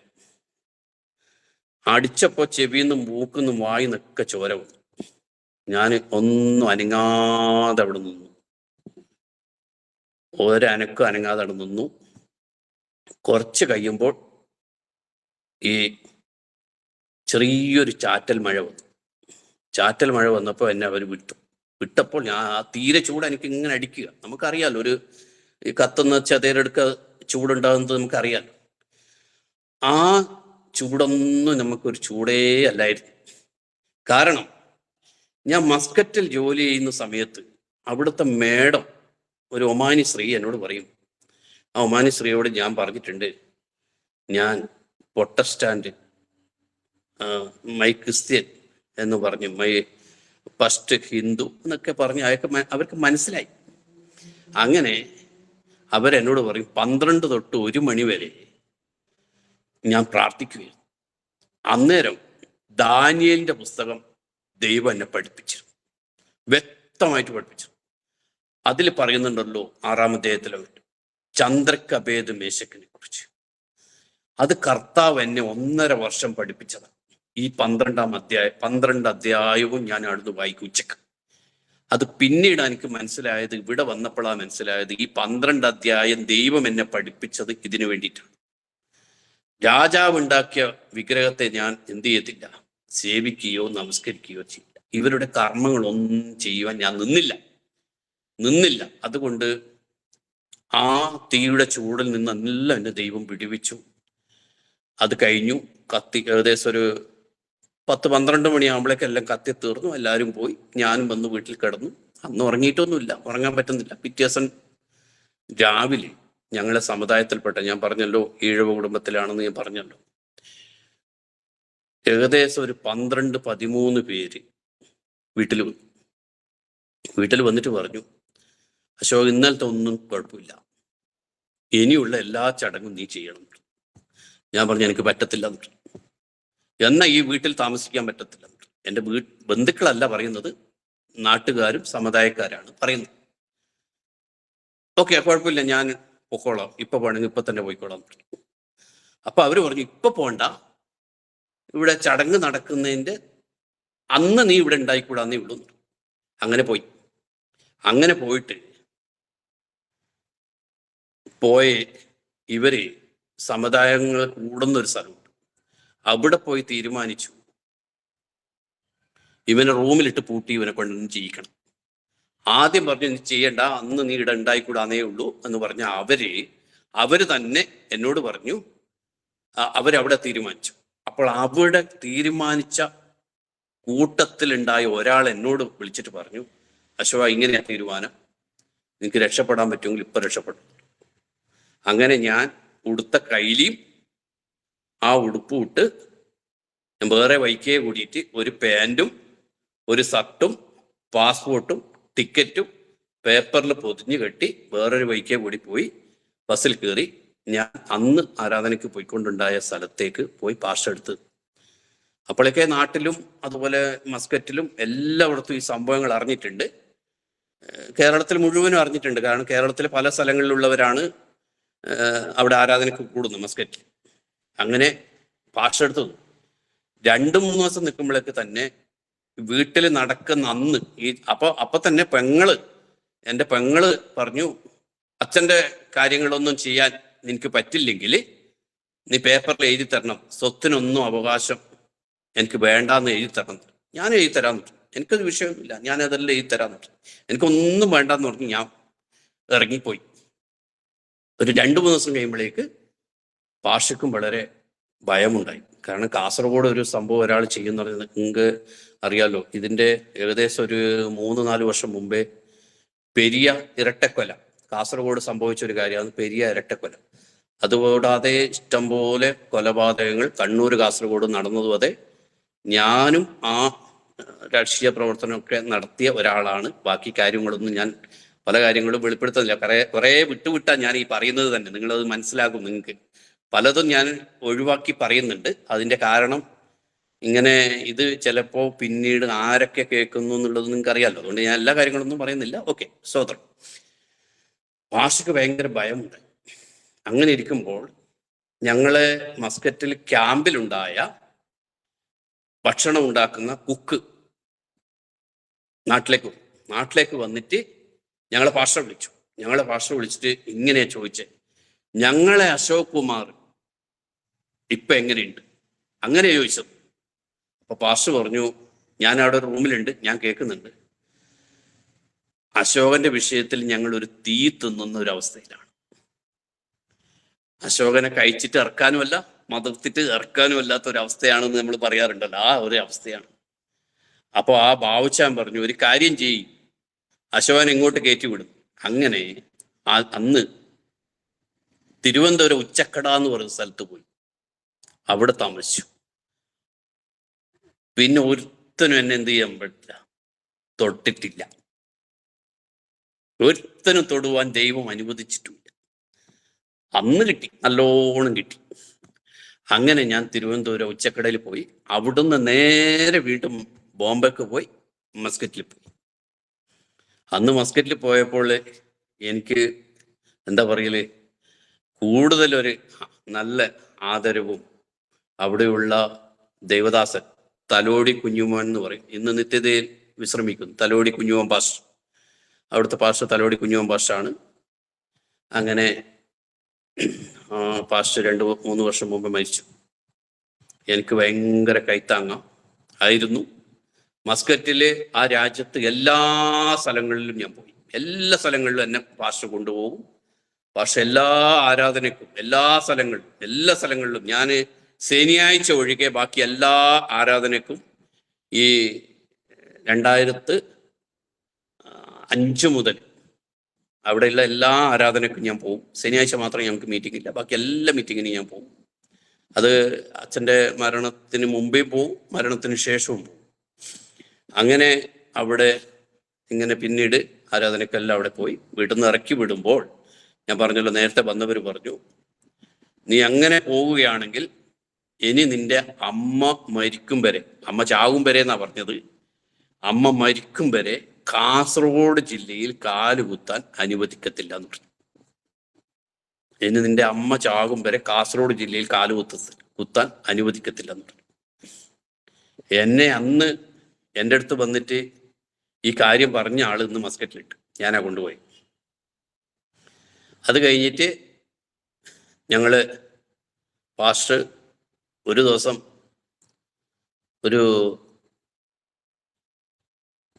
PG വർഗീസിന്റെ ഒരു മാസിക എൻ്റെ ക്യാമ്പിലേക്ക് വന്നു. ഞങ്ങൾ മാനേജർ താമസിക്കുന്ന വീട്ടിൽ വന്നിട്ട് അവിടത്തേക്ക് വന്നിട്ട് പാസ്റ്റർ വിളിച്ചിട്ട് പറഞ്ഞു, ഈ അതിൻ്റെ പേര് എനിക്ക് മറന്നുപോയി, സമർപ്പണം അങ്ങനത്തെ എന്തോ PG വർഗീസിന്റെ ഒരു മാസിക ഉണ്ടായിരുന്നു. മാസികയിൽ ഒരു വിവാഹ പരസ്യമുണ്ട്. ആ വിവാഹ പരസ്യത്തിന് കൊണ്ട് പാസ്റ്റർ വന്നു. അപ്പോൾ പാസ്റ്റർ വിളിച്ചു, ആ പെൺകൊച്ചിനെ വിളിച്ചു, ഇടുക്കിയില്ല. ആ പെൺകൊച്ചിനെ വിളിച്ചു, പെൺകൊച്ചിൻ്റെ അച്ഛനെ വിളിച്ചു. അത് കഴിഞ്ഞ് വൈകിട്ട് ഞങ്ങളെ മാനേജർ വിളിച്ചു, കുറേ സംസാരിച്ചു. അപ്പോൾ അവർക്കുള്ള ഡിമാൻഡ്, എന്നെ കാസർഗോഡ് ജില്ലയിൽ നമുക്ക് വീടില്ല, എവിടെയും വീടില്ല, അപ്പോൾ വീടൊന്നും ഇല്ലല്ലോ. അവർക്കൊരു ഡിമാൻഡ്, കല്യാണം കഴിച്ചിട്ട് ഭാര്യയെ മസ്കറ്റിലേക്ക് കൊണ്ടുപോകും. അപ്പോൾ ഞങ്ങളെ മാനേജർ വളരെ നിർബന്ധിക്കുക, അത് കുഴപ്പമില്ല അച്ഛാ, അത് നമുക്ക് എന്തെങ്കിലും ചെയ്യാം, അങ്ങനെ ചെയ്യാം, ഇങ്ങനെ ചെയ്യാന്നല്ല എന്നോട് അങ്ങനെ അവരോട് പറയുക, ഈ പെണ്ണിൻ്റെ അച്ഛനോട്. ഞാൻ അച്ഛനോട് പറഞ്ഞു, അച്ഛാ നമുക്ക് അങ്ങനെയുള്ളത് വേണ്ട, ഒരു കണ്ടീഷൻ പറയുന്നത് നമുക്ക് വേണ്ട, അത് വേണ്ട. അല്ല അശോകൻ ഇഞ്ചി അങ്ങനെ പറയുന്നതെന്നല്ല എന്നോട് പറഞ്ഞു. അങ്ങനെ പറയാം, അങ്ങനെ എങ്ങനെ എന്നെല്ലാം പറഞ്ഞു. എന്നെ ഒരു മോനെ പോലെ കൊണ്ട് നടക്കുക, പാഷായാലും മോനെ പോലെ കൊണ്ട് നടക്കുന്നു, അച്ചായനും എന്നെ മോനെ പോലെ കൊണ്ട് നടക്കുന്നു, ഇങ്ങനെയൊക്കെ വളരെ. അതുകൂടാതെ അവിടെ സഭയിലുള്ള ഒരു പാഷ റാന്നിയിൽ മണ്ണാർത്തറയുള്ള ഒരു ജോർജ് അബ്രഹാം എന്നെ അതുപോലെ, ഞങ്ങൾ സുമയിൽ എന്ന് പറയുന്ന സ്ഥലത്തേക്ക് ഞങ്ങളെ ഒരു ചർച്ചിലേക്ക് ഞങ്ങൾ പോകും. അത് ഏകദേശം ഒരു 300 കിലോമീറ്റർ പോകണം. അവിടെയൊക്കെ ഞങ്ങൾ ഇങ്ങനെ പോവുക. അവരെല്ലാം എന്നെ വളരെ എന്താ പറയല് സന്തോഷത്തോടെ കൊണ്ട് നടക്കുക. അങ്ങനെ പറഞ്ഞു. ഇങ്ങനെ ആയിട്ട് അവ എന്നെ ഇടന്ന് വിശ്വാസത്തിൽ കൊണ്ടുവന്നവരും, അതുകൂടാതെ പിന്നെ ഞങ്ങൾ ഇവിടുത്തെ പാസ്റ്ററും ആ പെണ്ണിനെ പോയി കാണാം എന്നുള്ളൊരു തീരുമാനം എടുത്തു. അങ്ങനെ ഇരിക്കുമ്പോൾ സങ്കീർത്തനം എന്ന് പറയുന്ന ഒരു മാസികയിൽ വേറൊരു പരസ്യം കണ്ടു. ആ പരസ്യം കണ്ടിട്ട് ഞങ്ങൾ ഇവിടുത്തെ പാസ്റ്റർ വിളിച്ചു. അത് റാന്നിയിൽ മോതിരവയിൽ എന്ന് പറയുന്ന സ്ഥലത്ത് വിളിച്ചിട്ട് ഇങ്ങനെ ഒരു വിവാഹ പരസ്യം, ഞങ്ങൾ ഇവിടുത്തെ കാസർഗോഡുള്ള പാസ്റ്റർ അവിടുത്തെ പാസ്റ്റർ വിളിച്ചു. അങ്ങനെ പാസ്റ്റർ വിളിച്ചു. അങ്ങനെ കാര്യങ്ങൾ, അതിലും ചില കാര്യങ്ങൾ ഞാൻ പറയുന്നില്ല. അപ്പോൾ വിളിച്ചിട്ട് ചോദിച്ചു. അങ്ങനെ ആദ്യം അവർ ഈ റാന്നിയിലുള്ള ഈ പെൺകൊച്ചിനെ കാണാൻ വേണ്ടി പോയിട്ട് എൻ്റെ അടുത്ത് എല്ലാ കാര്യങ്ങളും പറഞ്ഞു. വീട്ടിൽ നിന്ന് ഇറക്കി വിട്ടതാ, വിവാഹം ചെയ്യുന്ന ഞങ്ങൾ ഇവിടുന്ന് എവിടെന്നെങ്കിലും ചെയ്യും, ബാക്കി നിങ്ങൾ വീട്ടിലാക്കണം. പിന്നീട് കല്യാണം കഴിഞ്ഞിട്ട് അശോകൻ തിരിച്ച് മസ്കറ്റിലേക്ക് പോകും. എല്ലാ കാര്യങ്ങളും പറഞ്ഞിട്ടേ കിട്ടി, എല്ലാ കാര്യങ്ങളും. അപ്പോൾ വേറൊരു കാര്യം എന്ന് പറയുന്നത്, അങ്ങനെ ആദ്യം പറഞ്ഞ കാര്യം വേണ്ടെന്ന് വെച്ചു. ഇത് പോയി എല്ലാ കാര്യങ്ങളും പറഞ്ഞപ്പോൾ അവൾ ബൈബിൾ കോളേജിലെല്ലാം പഠിച്ചിട്ട് പത്തനംതിട്ട മൈലപ്ര എന്ന് പറയുന്ന സ്ഥലത്ത് ഒരു AGയിലെ പ്രഭാറ്റി തങ്കച്ചൻ എന്ന് പറയുന്ന ഒരു പാസ്റ്ററും മാത്യു സാറിൻ്റെ ടീമിൽ മൈലപ്രയിൽ കർത്താവിൻ്റെ വേലയിലായിരിക്കുന്നവർ, ടീം പ്രവർത്തനവും കാര്യങ്ങളൊക്കെ ചെയ്യുന്ന, ഭവന സന്ദർശനമൊക്കെ ചെയ്യുന്ന ഒരു പെൺകൊച്ചായിരുന്നു ഈ പുഷ്പലത. അങ്ങനെ ഈ വിവാഹം, അപ്പോൾ തന്നെ എന്നെ കണ്ടിട്ട്, അവളുടെ ഫോട്ടോ ഞാൻ കണ്ടിട്ടില്ല, എൻ്റെ ഒരു ഫോട്ടോ, ഒരു നോർമൽ ഒരു ഫോട്ടോ മാത്രം ഈ പുഷ്പലത കണ്ടിരുന്നു. പക്ഷെ എൻ്റെ അനുഭവ സാക്ഷിയൊക്കെ കേട്ടിട്ട് അവൾ സമ്മതിച്ചു. ഞങ്ങൾ തമ്മിൽ കാണാതെ തന്നെ എന്ത് ചെയ്തു, അപ്പോൾ മസ്കറ്റിലെ പാസ്റ്ററുടെ മോളെ വിവാഹവും സംബന്ധിച്ച് നാട്ടിൽ വന്നിട്ടുണ്ട്. പാസ്റ്ററും കാര്യങ്ങളൊക്കെ ഫോണിലെല്ലാം വിളിച്ച് കാര്യങ്ങളൊക്കെ ചോദിച്ചു, എല്ലാം മനസ്സിലാക്കി. 2007 ജൂൺ 13-ാം തീയതി വിവാഹ നിശ്ചയവും റാന്നിയിൽ വെച്ചും, അതേ 16-ാം തീയതി കോഴഞ്ചേരി വെച്ച് വിവാഹം. അപ്പൊ അങ്ങനെ ഇരിക്കുമ്പോൾ തന്നെ വിവാഹം എവിടെ വെച്ച് നടക്കും? അപ്പോൾ പാസ്റ്റർ പറയുക, അത് കരുണാകരൻ്റെ അടുത്ത് വെച്ച് നടത്താം. പാസ്റ്റർ കരുണാകരൻ മാരാമണ്ണിൽ, എനിക്കറിയത്തില്ല, പക്ഷെ എല്ലാ കാര്യങ്ങളും മസ്കറ്റിലെ സഭയാണ് ചെയ്യുന്നത്. എല്ലാ കാര്യങ്ങളും ചെയ്തു. ഞങ്ങൾ നാട്ടിലേക്ക് വന്നിട്ടുമില്ല, ഞാൻ വന്നിട്ടില്ല. ജൂൺ മാസം 4-ാം തീയതി നാട്ടിൽ വരാം. ടിക്കറ്റ് എടുത്തു. ഞാൻ, കമ്പനിയുടെ മാനേജർ എന്ന് പറഞ്ഞ മാത്യു, റോയിച്ചാൻ്റെ ഭാര്യ, 2 മക്കൾ, ഞങ്ങൾ 5 പേർ ഒരുമിച്ച് വരാൻ വേണ്ടിയിട്ട് ടിക്കറ്റും എല്ലാം ഞാൻ വാങ്ങിച്ച് കൊണ്ടുവന്നു. അന്ന് രാത്രിയാണ് മസ്കറ്റിൽ ഗോനു എന്ന് പറയുന്ന ഒരു കാറ്റും മഴയും. മസ്കറ്റിൽ ഒരു ഗോനു കാറ്റ് വന്നു. എയർപോർട്ട് അടച്ചു. പാസ്പോർട്ടും ടിക്കറ്റെല്ലാം എൻ്റെ കയ്യിലിട്ട്. അതിനു മുമ്പേ ചർച്ചിലെല്ലാം പറഞ്ഞിട്ട് നമുക്ക് സാമ്പത്തികമായിട്ട് ഏകദേശം 380 റിയാല് പല ദേവദാസന്മാരും എനിക്ക് തന്നിട്ടുണ്ട്. അങ്ങനെ വിവാഹം കാര്യങ്ങളൊക്കെ ഗോനു കാറ്റ് വന്നു. അവിടെ വളരെ വെള്ളം പൊങ്ങി എന്ന് പറഞ്ഞാൽ ഞങ്ങളെ ക്യാമ്പ് മുഴുവനും ഏകദേശം 10 അടിയോളം വെള്ളം പൊങ്ങി. എയർപോർട്ട് അടച്ചു. വളരെ പ്രശ്നമായി. എൻ്റെ ഞാനുള്ള റൂമിൽ ഏകദേശം 8 അടി വെള്ളം പൊങ്ങി. എൻ്റെ പൈസയും എല്ലാം അവിടെ ഉണ്ട്.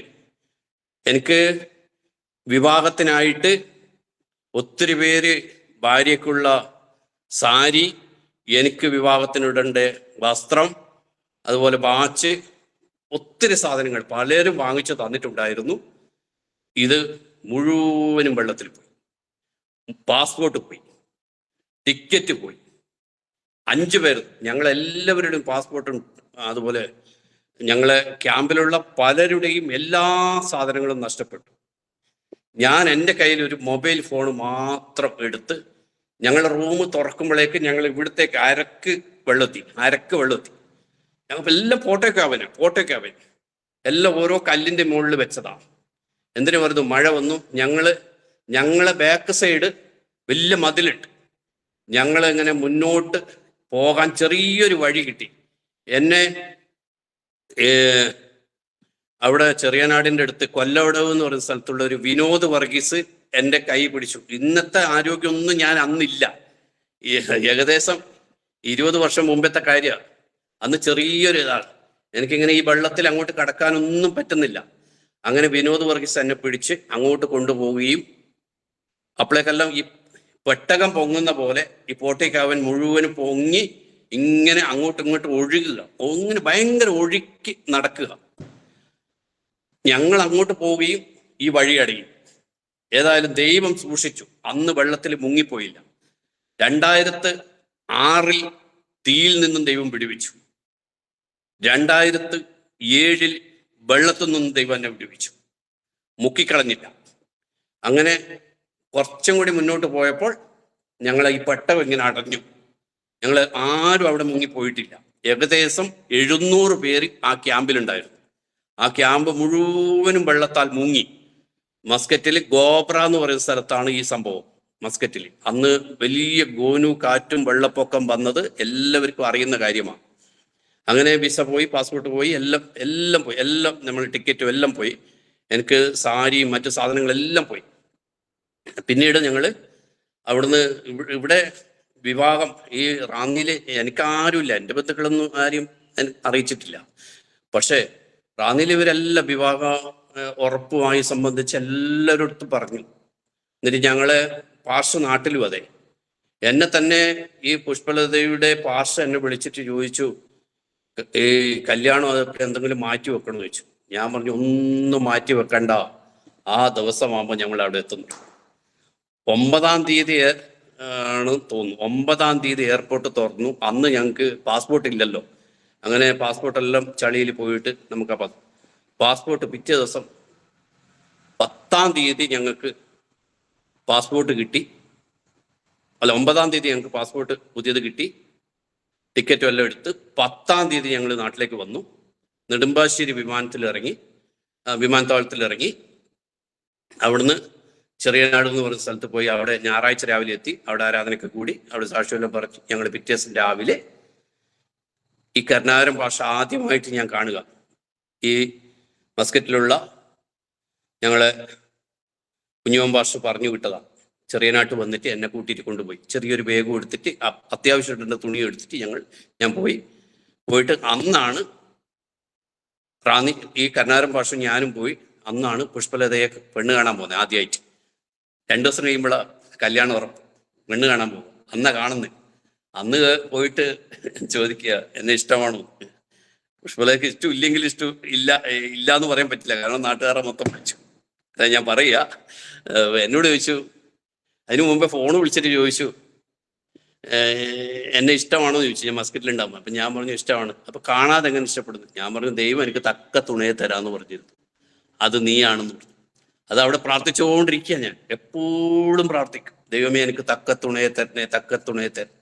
അങ്ങനെ ദൈവം ഒരുക്കുക അവളെ അവിടെ കോഴഞ്ചേരി വെച്ച് 2007 ജൂൺ 16 അനേക ദൈവദാസന്മാർ, കാരണം ഞാൻ മസ്കറ്റിലായിരിക്കുമ്പോൾ അനേകർ വന്നു. രാജസ്ഥാനിലെ വൈയോഗനാം പാസ്റ്ററൊക്കെ പ്രധാന ശുശ്രൂഷയൊക്കെ ചെയ്തു. വളരെ അനുഗ്രഹിക്കപ്പെട്ട കർത്താവ് തൻ ഗംഭീരനാദത്തോടെ എന്ന് പറഞ്ഞിട്ടുള്ള ഒരു പാട്ടെല്ലാം പാടി വളരെ ആരാധനയുടെ ഇടയിൽ ഞങ്ങൾ വിവാഹം നടന്നു. വളരെ അനുഗ്രഹിക്കപ്പെട്ട ദൈവദാസന്മാർ. തലോടി കുഞ്ഞോൻ പാസ്റ്റർ, അന്ന് ചർച്ചോകോടിൻ്റെ ഓവർസർ ആയിരിക്കുന്ന KC ജോൺ പാസ്റ്ററാണ് കല്യാണം നടത്താമെന്ന് പറഞ്ഞ്. പ്രധാനപ്പെട്ട ആരോ മരിക്കുകയോ എന്തോ ചെയ്തിട്ട് അന്ന് വരാൻ പറ്റിയില്ല. PC ചെറിയാൻ പാസ്റ്ററാണ് അന്ന് എൻ്റെ വിവാഹം നടത്തിയത്.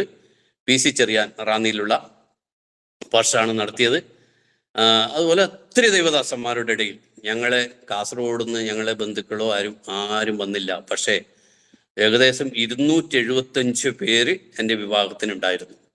അത് കാരണം ദൈവം ഒരുക്കിയതാണ്. അങ്ങനെ വിവാഹം കഴിഞ്ഞു. റാന്നി പോയി അവിടെ താമസിച്ചു. അത് കഴിഞ്ഞു ഒരാഴ്ച കഴിയുമ്പോൾ എൻ്റെ അമ്മ ഫോൺ വിളിച്ചിട്ട് പറഞ്ഞു, എനിക്ക് നിൻ്റെ ഓളെ കാണണം. ഇവിടെ പറയുന്ന ഭാര്യമാരെ ഓളുന്നവർ, എനിക്ക് നിൻ്റെ ഓളെ കാണണം എന്ന് പറഞ്ഞിട്ട് ഞാൻ കാസർഗോഡുള്ള പാസ്റ്ററുടെ വീട്ടിലേക്ക് വന്നിട്ട് ഞാൻ എൻ്റെ വീട്ടിലേക്ക് വന്നു. ഇറക്കി വിട്ടതിന് ശേഷം ആദ്യമായിട്ട് വരിക. വന്നപ്പോൾ എൻ്റെ അനിയൻ അവിടെ അപ്പം ഇല്ല. വൈകിട്ട് വീട്ടിൽ കയറി. എൻ്റെ ഭാര്യയ്ക്ക് ബസ്സിലിരിക്കുമ്പോൾ ഛർദ്ദിക്കും. ഇപ്പോഴും അതേപോലെയാണ്, ഒരു സ്ഥിതിക്ക് മാറ്റം വന്നിട്ടില്ല. അവൾ അവിടെ ഒരു റൂമിൽ കിടന്നിട്ടുണ്ടായിരുന്നു. ഞാൻ അടുത്തുള്ള വീട്ടിൽ കുറേ കാലമായിട്ട് എന്നെ ഇറക്കി വീട്ടിൽ പോയതല്ലേ. ഞാൻ അടുത്തുള്ള 2-3 വീട്ടിൽ എൻ്റെ ബന്ധുക്കളുടെ വീട്ടിൽ പോയതാണ്. അപ്പോഴേക്ക് ഒരു 5:30 ആകുമ്പോൾ എൻ്റെ അനിയൻ വന്നു. അനിയൻ വന്നിട്ട് ചോദിച്ചു, അതാടെ ഒരു പെണ്ണ് കിടന്നിട്ട്, അത് അശോകൻ്റെ ഓള്. ഓനെടുത്തു. അവൻ താലോട്ട് എവിടെ പോയിട്ടുണ്ട്. വേഗം അവനോട് വന്നിട്ട് പറയും,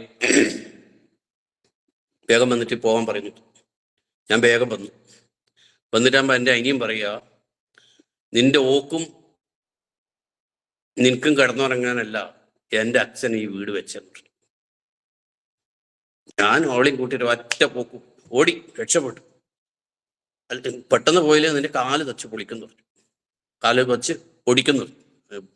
ഞാൻ ഇവിടുത്തെ ഭാഷ ചിലപ്പോൾ ചിലതൊക്കെ കയറി വരും, നിങ്ങൾക്ക് മനസ്സിലാവുമെന്ന് ഞാൻ വിശ്വസിക്കുന്നു. നിന്റെ കാലടിച്ച് പൊളിക്കുന്നു. ഞാൻ വേഗം ഓടിപ്പോയി. പിന്നെ ഞാൻ ഇങ്ങോട്ട് വന്നേയില്ല. ഞാൻ പോയി അവിടുന്ന് പാഷ താമസിക്കുന്നിടത്ത് പോയി. അവിടുന്ന് ഞാൻ പിന്നെ റാന്നി പോയി. അവിടുന്ന് പിന്നെ ചിക്കൻ കുനിയ വന്ന് ഭയങ്കര നിരങ്ങിയായിരുന്നു. ഒരു തരത്തിലും ചിക്കൻ കുനിയ വന്നവർക്കെല്ലാം അറിയാമല്ലോ, അങ്ങനെ വളരെ പ്രയാസമുണ്ടായി. അത് കഴിഞ്ഞ് ഞാൻ വീണ്ടും മസ്കറ്റിലേക്ക് പോയി. അത് കഴിഞ്ഞ് ഒരു 3 മാസം കഴിയുമ്പോൾ പുഷ്പലതയും മസ്കറ്റിലേക്ക് വന്നു. അങ്ങനെ ഞങ്ങൾ അവിടെ കുടുംബമായി. എൻ്റെ സാലറിയെല്ലാം അറിയാമല്ലോ. എൻ്റെ സാലറി ഒന്നുമല്ല എൻ്റെ വൈഫിനെ മസ്കറ്റിൽ കൊണ്ടുപോയതും ഞാൻ അവിടെ നിന്നതും. സാമ്പത്തികം ഒരു വിഷയമേ അല്ല, ദൈവത്തെ സേവിക്കുന്നതിനോ മറ്റൊന്നിനുമല്ല. അങ്ങനെ ഞാൻ അവിടെ ആരാധനയ്ക്ക് വളരെ ശക്തമായി പോയിക്കൊണ്ടിരിക്കുകയായിരുന്നു. അങ്ങനെ ഇരിക്കുമ്പോൾ കുറച്ച് കഴിയുമ്പോൾ ഇവളെ ആദ്യത്തെ കുഞ്ഞിനെ ഗർഭിണിയായി. അത് കഴിഞ്ഞ് പ്രസവത്തിന് ആകുമ്പോൾ അവിടുന്ന് റോയിച്ചാൻ ഒത്തിരി പ്രാവശ്യം പറഞ്ഞു ക്യാൻസൽ ചെയ്യേണ്ടെന്ന് പറഞ്ഞു. അങ്ങനെ ക്യാൻസൽ ചെയ്തിട്ട് ഞങ്ങൾ ഇങ്ങോട്ട് വന്നിട്ട് ഞങ്ങൾ അത് കഴിഞ്ഞ് കുറച്ച് കഴിയുമ്പോൾ ഞാനും ഇങ്ങോട്ട് വന്നു. 2009 ഒക്ടോബർ മാസം 2-ാം തീയതി മൂത്ത മോനെ കോഴഞ്ചേരി ആശുപത്രി വെച്ച് പ്രസവിച്ചു. പ്രസവ സമയത്ത് ഭയങ്കര ബുദ്ധിമുട്ടായിരുന്നു, പ്രസവിക്കാൻ പറ്റില്ല. കുറച്ച് കഴിയുമ്പോൾ ഓപ്പറേഷൻ ചെയ്തു. ഇത് പൊക്കിൾക്കൊടി അങ്ങനെ എന്തോ കുടുങ്ങിയെന്നെല്ലാം പറഞ്ഞു. അങ്ങനെ ഭയങ്കര പ്രയാസമായിരുന്നു. അങ്ങനെ കുഞ്ഞിനെ ഓപ്പറേഷൻ ചെയ്തെടുത്തെങ്കിലും ഒരു 3-4 ദിവസം പാല് കുടിച്ചില്ല, വളരെ പ്രയാസമായിരുന്നു. പിന്നെ ഡോക്ടർ പറഞ്ഞു നാളെ രാവിലേക്കും കൂടി പാല് കുടിച്ചില്ലെങ്കിൽ കോട്ടയത്ത് കുഞ്ഞുങ്ങളുടെ ഹോസ്പിറ്റലിൽ കൊണ്ടുപോകണം എന്നൊക്കെ പറഞ്ഞു. ഇവിടെയും ഞങ്ങളുടെ മസ്കറ്റിലുള്ള എല്ലാവരും പ്രാർത്ഥിച്ചു. രാവിലേക്ക് കുഞ്ഞ് പാല് കുടിച്ചു. കോട്ടയത്ത് കൊണ്ടുപോകാൻ ദൈവം അനുവദിച്ചില്ല.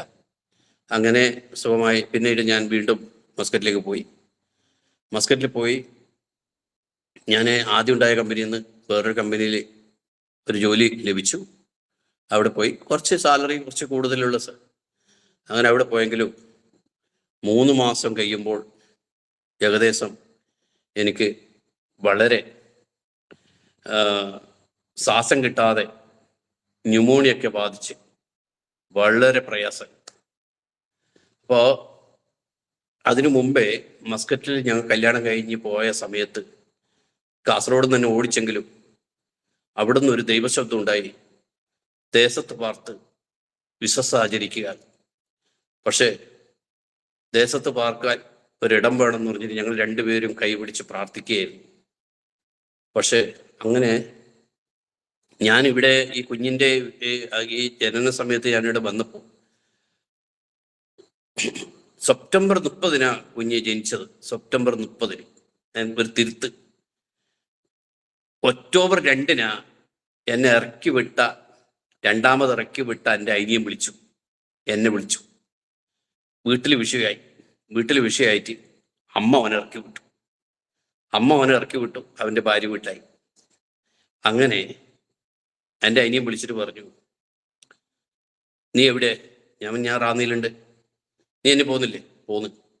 പോകുന്നതിന് മുമ്പേ കാസർഗോഡ് വരണം, നമ്മുടെ സ്വത്തൊക്കെ പാർട്ടിഷൻ ചെയ്യണം, സ്ഥലമെല്ലാം പാർട്ടിഷൻ ചെയ്യണം. അത് എന്തിനാ എന്ന് അല്ല, സ്വത്തൊക്കെ പാർട്ടിഷൻ ചെയ്യണം. ഓക്കെ. എന്നിട്ട് ഞാനിവിടെ വന്നു. അവൻ വിളിച്ചിട്ട് ഞാൻ വന്നപ്പോൾ അവൻ പറയുക, എനിക്ക് വീട് വേണ്ട. ഞാൻ പറഞ്ഞു എനിക്കും വേണ്ടെന്നു. അങ്ങനെ ഏതായാലും ഞങ്ങളെല്ലാം സ്വത്തെല്ലാം പാർട്ടിഷൻ ചെയ്തു. അപ്പൊ എന്നെ ആദ്യം വീട്ടിൽ നിന്ന് ഇറക്കി അച്ഛൻ്റെ ചടങ്ങൊന്നും ചെയ്യാൻ പറ്റത്തില്ല എന്ന് പറഞ്ഞപ്പോൾ പെങ്ങള് പറഞ്ഞു, നിനക്കൊന്നും സ്വത്തൊന്നും വേണ്ടെന്ന് പറഞ്ഞിട്ട് ഒപ്പിട്ട് തരണം. അനിയൻ പറഞ്ഞു, നിനക്കും നിന്റെ ഓക്കും കിടന്നുറങ്ങാനല്ല എൻ്റെ അച്ഛൻ ഈ വീട് വെച്ചത്.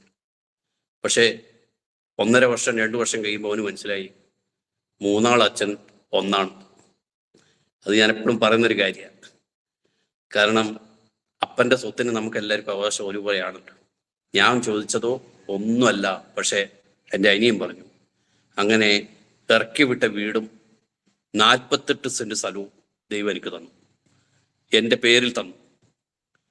അത് കഴിഞ്ഞിട്ട് ഞാൻ മസ്കറ്റിൽ പോയി അവിടെ എത്തിയിരുമ്പോൾ അതിനു മുമ്പേ ദൈവം എന്നോട് 2007 ദൈവശബ്ദം ഉണ്ടായതാണ്, ദേശത്ത് പാർത്ത് വിശ്വസ് ആചരിക്കുക.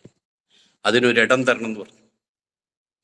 ഇടമാണ് 48 സെന്റ് സ്ഥലവും വീടും. പക്ഷെ അതിൻ്റെ ആധാരമെല്ലാം ഞാൻ റാന്നിയിൽ കൊണ്ടുവച്ചിട്ട് വീണ്ടും മസ്കറ്റിൽ 3 മാസത്തെ ശമ്പളം വാങ്ങിച്ചതേ ഉള്ളൂ. ഒരു ന്യൂമോണിയ വന്നു. ആരോടും സംസാരിക്കാൻ പറ്റുന്നില്ല, മിണ്ടാൻ പറ്റുന്നില്ല, ഒന്നും പറ്റുന്നില്ല. കമ്പനിയിൽ നിന്ന് ഞാൻ പുതിയ കമ്പനിയിൽ കയറിയതേ ഉള്ളൂ. ഞാൻ അവിടെ അറ്റ്ലസ് എന്ന് പറയുന്ന ഒരു ഹോസ്പിറ്റലിൽ എന്നെ അഡ്മിറ്റ് ആക്കി.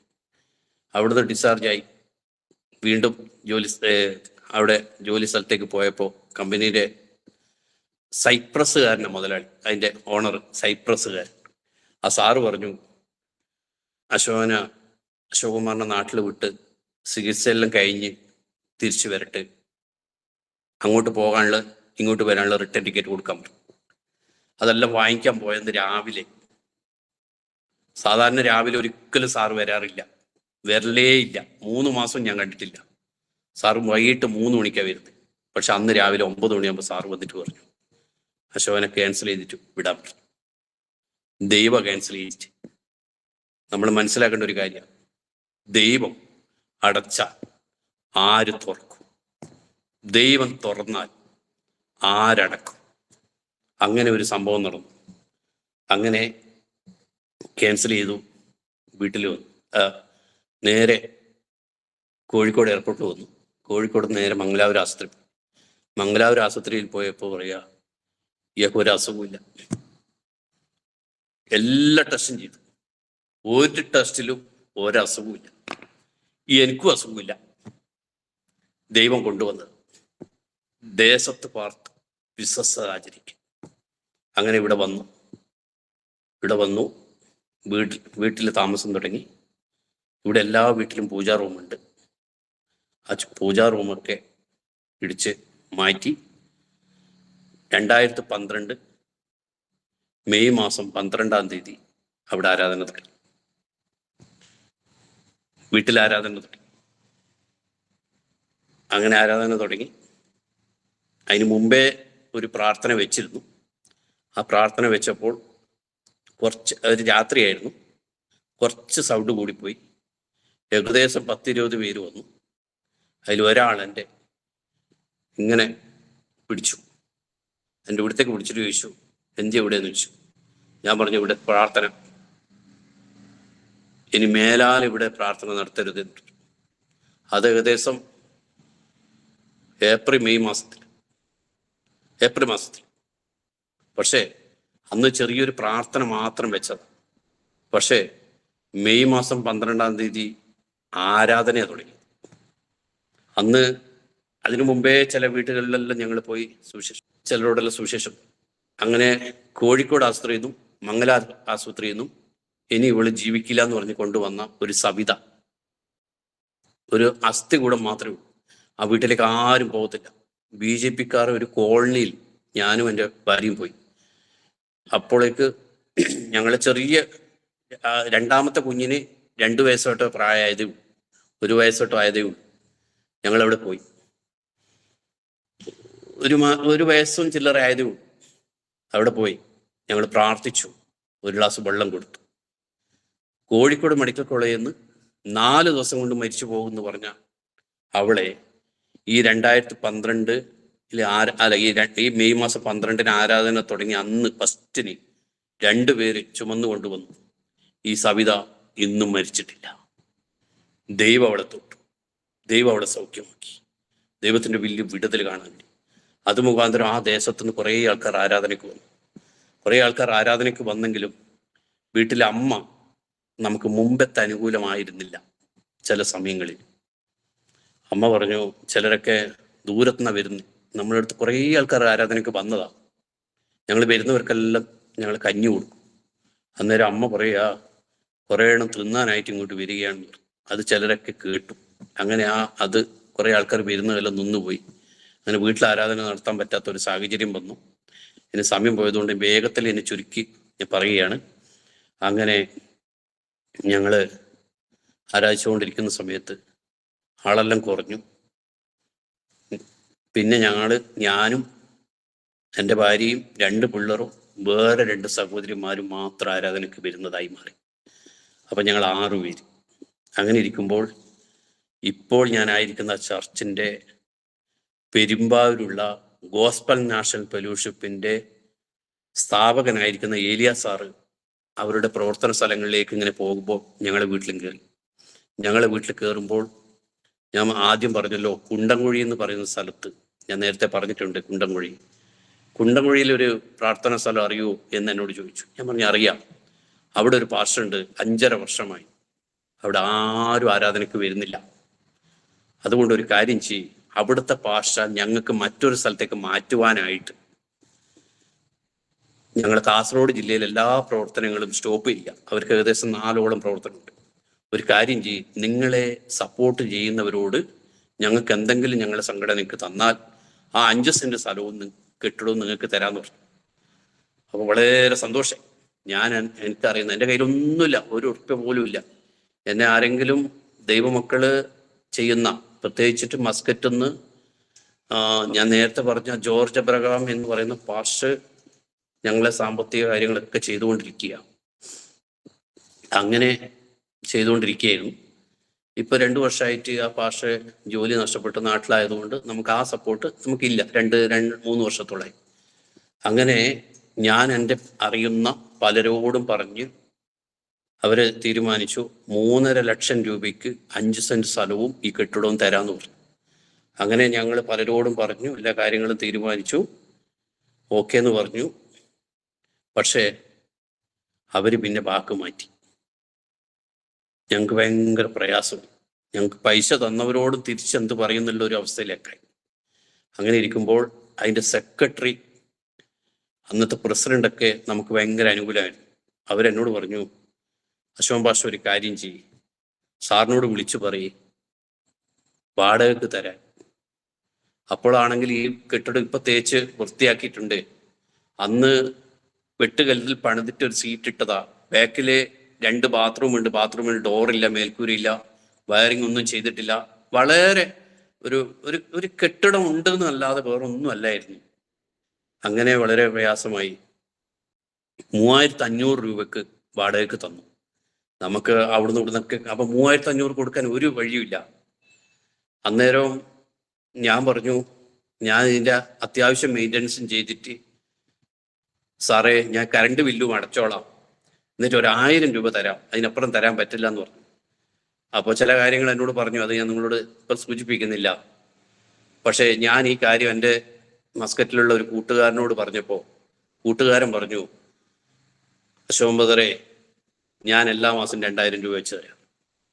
അപ്പം ഞാൻ നേരത്തെ 1000 രൂപ വെച്ച് കൊടുക്കാമെന്നും പറഞ്ഞ് ഒരു എമൗണ്ട് ഞാൻ മുമ്പേ കണ്ടിട്ടുണ്ടല്ലോ, അതും കൂടി 3000. പിന്നെ 500 രൂപയുടെ കാര്യമല്ലേ, കുഴപ്പമില്ലെന്ന് ചോദിച്ചു 3500 വാടകയ്ക്ക് എടുത്തു. അങ്ങനെ വാടകയ്ക്ക് എടുത്ത് ഇങ്ങനെ മുന്നോട്ട് പോകുമ്പോഴാണ് കോവിഡ് വന്ന് ഇങ്ങനെ പ്രയാസപ്പെട്ടപ്പോൾ ഇങ്ങനെയായി, വാടക കൊടുക്കാനും പ്രയാസപ്പെട്ടു. അങ്ങനെ ഇരിക്കുമ്പോൾ അവർ നമുക്കൊരു ട്രഷേർഡ് നോട്ടീസ് അയച്ചു, ഈ കെട്ടിടത്തിൽ നിന്ന് മാറി കൊടുക്കണമെന്നും ഞങ്ങൾക്ക് വേറൊരു ദൈവദാസനെ അവിടെ ആക്കാനാണ്. വളരെ മാനസികമായി നമ്മൾ ഒത്തിരി പ്രയാസപ്പെട്ടു. അങ്ങനെ ഞങ്ങൾ എല്ലാവരോടും പോയി പ്രാർത്ഥിച്ചു. അങ്ങനെ ഇരിക്കുമ്പോൾ ഈ കെട്ടിടത്തിൽ നിന്ന് മാറണം എന്നുള്ള നോട്ടീസ് വന്നു. ഞങ്ങൾ പ്രാർത്ഥിച്ചു. ഞാൻ 5 ലക്ഷം രൂപയും കൊണ്ട് പെരുമ്പാവൂര് സാറിൻ്റെ വീട്ടിൽ വേറൊരു ബൈബിൾ ലീഗിൻ്റെ സാറിനെയും കൂട്ടിയിട്ട് പോയി. 5 ലക്ഷം രൂപ തരാമെന്ന് പറഞ്ഞു. സാറ് പറഞ്ഞു, ആ കെട്ടിടം വിൽക്കുന്നില്ല, പിന്നെന്തിനാ നിങ്ങൾ ചോദിക്കുന്നതെന്ന് ചോദിച്ചു. പിന്നെ ഞങ്ങൾ അവിടെ നിന്നില്ല. അവിടെ നിന്ന് നിങ്ങൾ തിരിച്ചു വരുമ്പോൾ ആലുവ റെയിൽവേ സ്റ്റേഷനിൽ എൻ്റെ ഒന്നിച്ചുണ്ടായ സാർ എന്നെ തട്ടിട്ട് ചോദിച്ചു, അശോകൻ പാഷ എന്ത് ചെയ്യും? ഞാൻ ചോദിച്ചു, സാറേ എന്ത് ചെയ്യും? അങ്ങനെ ആ സാർ എന്നോട് പറഞ്ഞു, ഈ കെട്ടിടത്തോട് ചേർന്ന് നിൽക്കുന്ന സ്ഥലം നമുക്ക് വാങ്ങിച്ചാലോ? ഞങ്ങളുടെ കയ്യിൽ എത്രയോ പൈസയില്ലേ? ഞങ്ങളുടെ കയ്യിൽ 2,48,000 രൂപയേ ഉള്ളൂ. 3.5 ലക്ഷത്തിന് നമ്മൾ എല്ലാം കച്ചവടം ഉറപ്പിച്ചെങ്കിലും 2,48 എനിക്ക് കിട്ടിയുള്ളൂ. പക്ഷെ പൈസയൊക്കെ ദൈവം ഒരുക്കുന്ന വിശ്വാസത്തിലായിരുന്നു മുന്നോട്ട് പോകുന്നത്. അങ്ങനെ ഇതിനോട് ചേർന്ന് നിൽക്കുന്ന സ്ഥലം പൈസ ഇല്ലെങ്കിലും അതിൻ്റെ ഉടമസ്ഥനോട് ഞങ്ങൾ ചോദിച്ചു. 40 സെന്റ് സ്ഥലം ചോദിച്ചു. വിലയായി.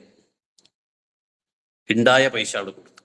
ബാക്കി അനേക ദൈവമക്കൾ നൽകി 40 സെന്റ് സ്ഥലം വാങ്ങിച്ചു. ഇതിനോട് ചേർന്ന് ഒരു 770 സ്ക്വയർ ഫീറ്റ് ഒരു വീട് പണിതു. ചർച്ചിനുള്ള സ്ഥലം മുമ്പിൽ വെച്ച്, അവിടെ പണിത വീട്ടിന് മുമ്പിൽ ചർച്ചിന് വേണ്ടിയിട്ടുള്ള സ്ഥലം വെച്ചിട്ട് ഈ വീട് പണിതോണ്ടിരിക്കുമ്പോൾ 3 പ്രാവശ്യം ഏലിയ സാറും അവിടുന്ന് വന്നു. എപ്പോഴാണ് നിങ്ങൾ ഇവിടുന്ന് മാറുന്നതെന്ന് ചോദിച്ച് 3 പ്രാവശ്യം വന്നു. സാറേ, വീടിൻ്റെ പണി തീർന്ന ഉടനെ ഞങ്ങൾ അങ്ങോട്ട് മാറിക്കൊള്ളാം, നിങ്ങൾക്ക് ഒഴിഞ്ഞു തരാമെന്ന് പറഞ്ഞു. പക്ഷെ വീടിൻ്റെ 95% പണി തീർന്നപ്പോൾ ഇതിൻ്റെ സെക്രട്ടറിയും പ്രസിഡന്റും മാറി. അപ്പോൾ മാറിയപ്പോൾ സെക്രട്ടറി അതിനെ വിളിച്ചിട്ട് എന്നോട് പറഞ്ഞു, നല്ലൊരു പ്രസിഡന്റ് വന്നിട്ടുണ്ട്, നിങ്ങളെ കാര്യമെല്ലാം അവതരിപ്പിക്കാൻ പറഞ്ഞു. എല്ലാ കാര്യവും അവതരിപ്പിച്ചു. അവരിവിടെ വന്നിട്ട് ഇതിന് ഒരു വില നിശ്ചയിച്ചു. 6 ലക്ഷം രൂപ. മുമ്പ് 3.5 തരാമെന്ന് പറഞ്ഞ കാര്യം 6 ലക്ഷം രൂപ. ഞാൻ പറഞ്ഞു, സാറേ, ഞാൻ ഇത് കർത്താവിൻ്റെ വേലക്കല്ലേ എന്ന് ചോദിച്ചു. ഒന്നുകൊണ്ട് നിങ്ങൾക്ക് നഷ്ടമല്ല എന്ന് പറഞ്ഞു. എന്നെ വിളിച്ചിട്ട് പറഞ്ഞു, ഒരു കാര്യം ചെയ്യും, പാഷ ഒന്നും പറയണ്ട, 5.5 ലക്ഷം രൂപ തരാം. ഞാൻ പറഞ്ഞു, ഈ വീട് പണിതതിൻ്റെ മുമ്പിൽ ഒരു സ്ഥലം മാറ്റിവെച്ചു എന്ന് പറഞ്ഞെടുത്ത് ചർച്ച് പണിയാനായിട്ട് ഒരു 3.5 ലക്ഷം രൂപ ഒരാൾ തന്നിരുന്നു. ആ പൈസ അങ്ങനെ ബാങ്കിൽ വെച്ചിരുന്നു. ഞാൻ പറഞ്ഞു, എൻ്റെ കയ്യിൽ ഈ 3.5 ലക്ഷം അല്ലാതെ വേറെ ഇല്ല, 3 ലക്ഷത്തിന് തരാൻ പറ്റത്തില്ലെന്ന്. ഞാൻ പറഞ്ഞു, ഒരു 50,000 രൂപ കൂട്ടിത്തരാം, 4 ലക്ഷം രൂപ, അതിൽ കൂടുതൽ എന്നോട് ചോദിക്കല്ലേ സാറേ എന്ന് പറഞ്ഞു. അപ്പോൾ അങ്ങനെ ലാസ്റ്റ് തീരുമാനിച്ചു 5.5 ലക്ഷം ഞാൻ ഈ കെട്ടിടവും ഈ 5 സെന്റ് സ്ഥലവും ഈ ചർച്ചും ദൈവം എനിക്ക് തന്നു. ടോട്ടൽ ഇപ്പോൾ 45 സെന്റ് സ്ഥലവും ഈ കെട്ടിടവും ഇവിടെയുണ്ട്. ബാക്കിൽ ചെറിയൊരു പാസനേജ്, ഞാൻ പറഞ്ഞല്ലോ 700 സ്ക്വയർ ഫീറ്റിൻ്റെ ഒരു ചെറിയൊരു പാസനേജ് പടുത്തു. ദൈവം അത്ഭുതകരമായി ഓരോ കാര്യങ്ങളും ദൈവം ചെയ്തു. ഇന്ന് അതിലൊന്നും ഒരു ബാധ്യത ദൈവം ഒരുക്കിയില്ല. ചെറിയൊരു ബാധ്യതയെ അതിലുള്ളൂ, അത് കുഴപ്പമില്ല. അതവർ വേണ്ടാന്ന് പറഞ്ഞ പൈസയാണ്, പക്ഷെ ഞാൻ അവരോട് തിരിച്ചു തരാമെന്ന് പറഞ്ഞിട്ട് വാങ്ങിച്ച ഒരു ഇതേ ഉള്ളൂ. അതൊന്നും ഒരു പ്രയാസമേ ഇല്ല. മസ്കറ്റിൽ നിന്നുള്ള നമുക്ക് മന്ത്ലി സപ്പോർട്ട് ഉണ്ടായിരുന്നു, അത് നിന്നുപോയി.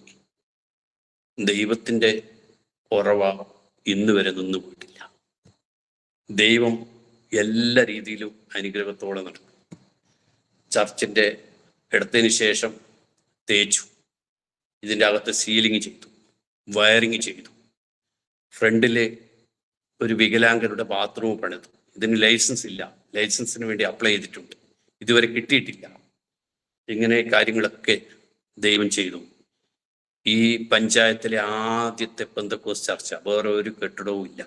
ഈ പഞ്ചായത്തിൻ്റെ അതിർത്തിയിൽ ഒരു കത്തോലിക്ക പള്ളി ഇപ്പോൾ ഇവിടെയുണ്ട്. അനേക സ്ഥലങ്ങളിൽ സുവിശേഷം അറിയിച്ചുകൊണ്ടിരിക്കുകയാണ്. ഇപ്പോൾ ഞങ്ങൾക്ക് ഇവിടെ ഈ 2 ആഴ്ച മുമ്പ് വരെ ഞങ്ങൾ 6 × 2 8 പേര്, ഈ 2 ആഴ്ചക്ക് മുമ്പേ ഒരു 3 പേരും കൂടി ആരാധനയ്ക്ക് വരുന്നുണ്ട്. ഇപ്പൊ ടോട്ടൽ 11 പേര് ഇപ്പോൾ ആരാധനയ്ക്കുണ്ട്, ഞാനടക്കം.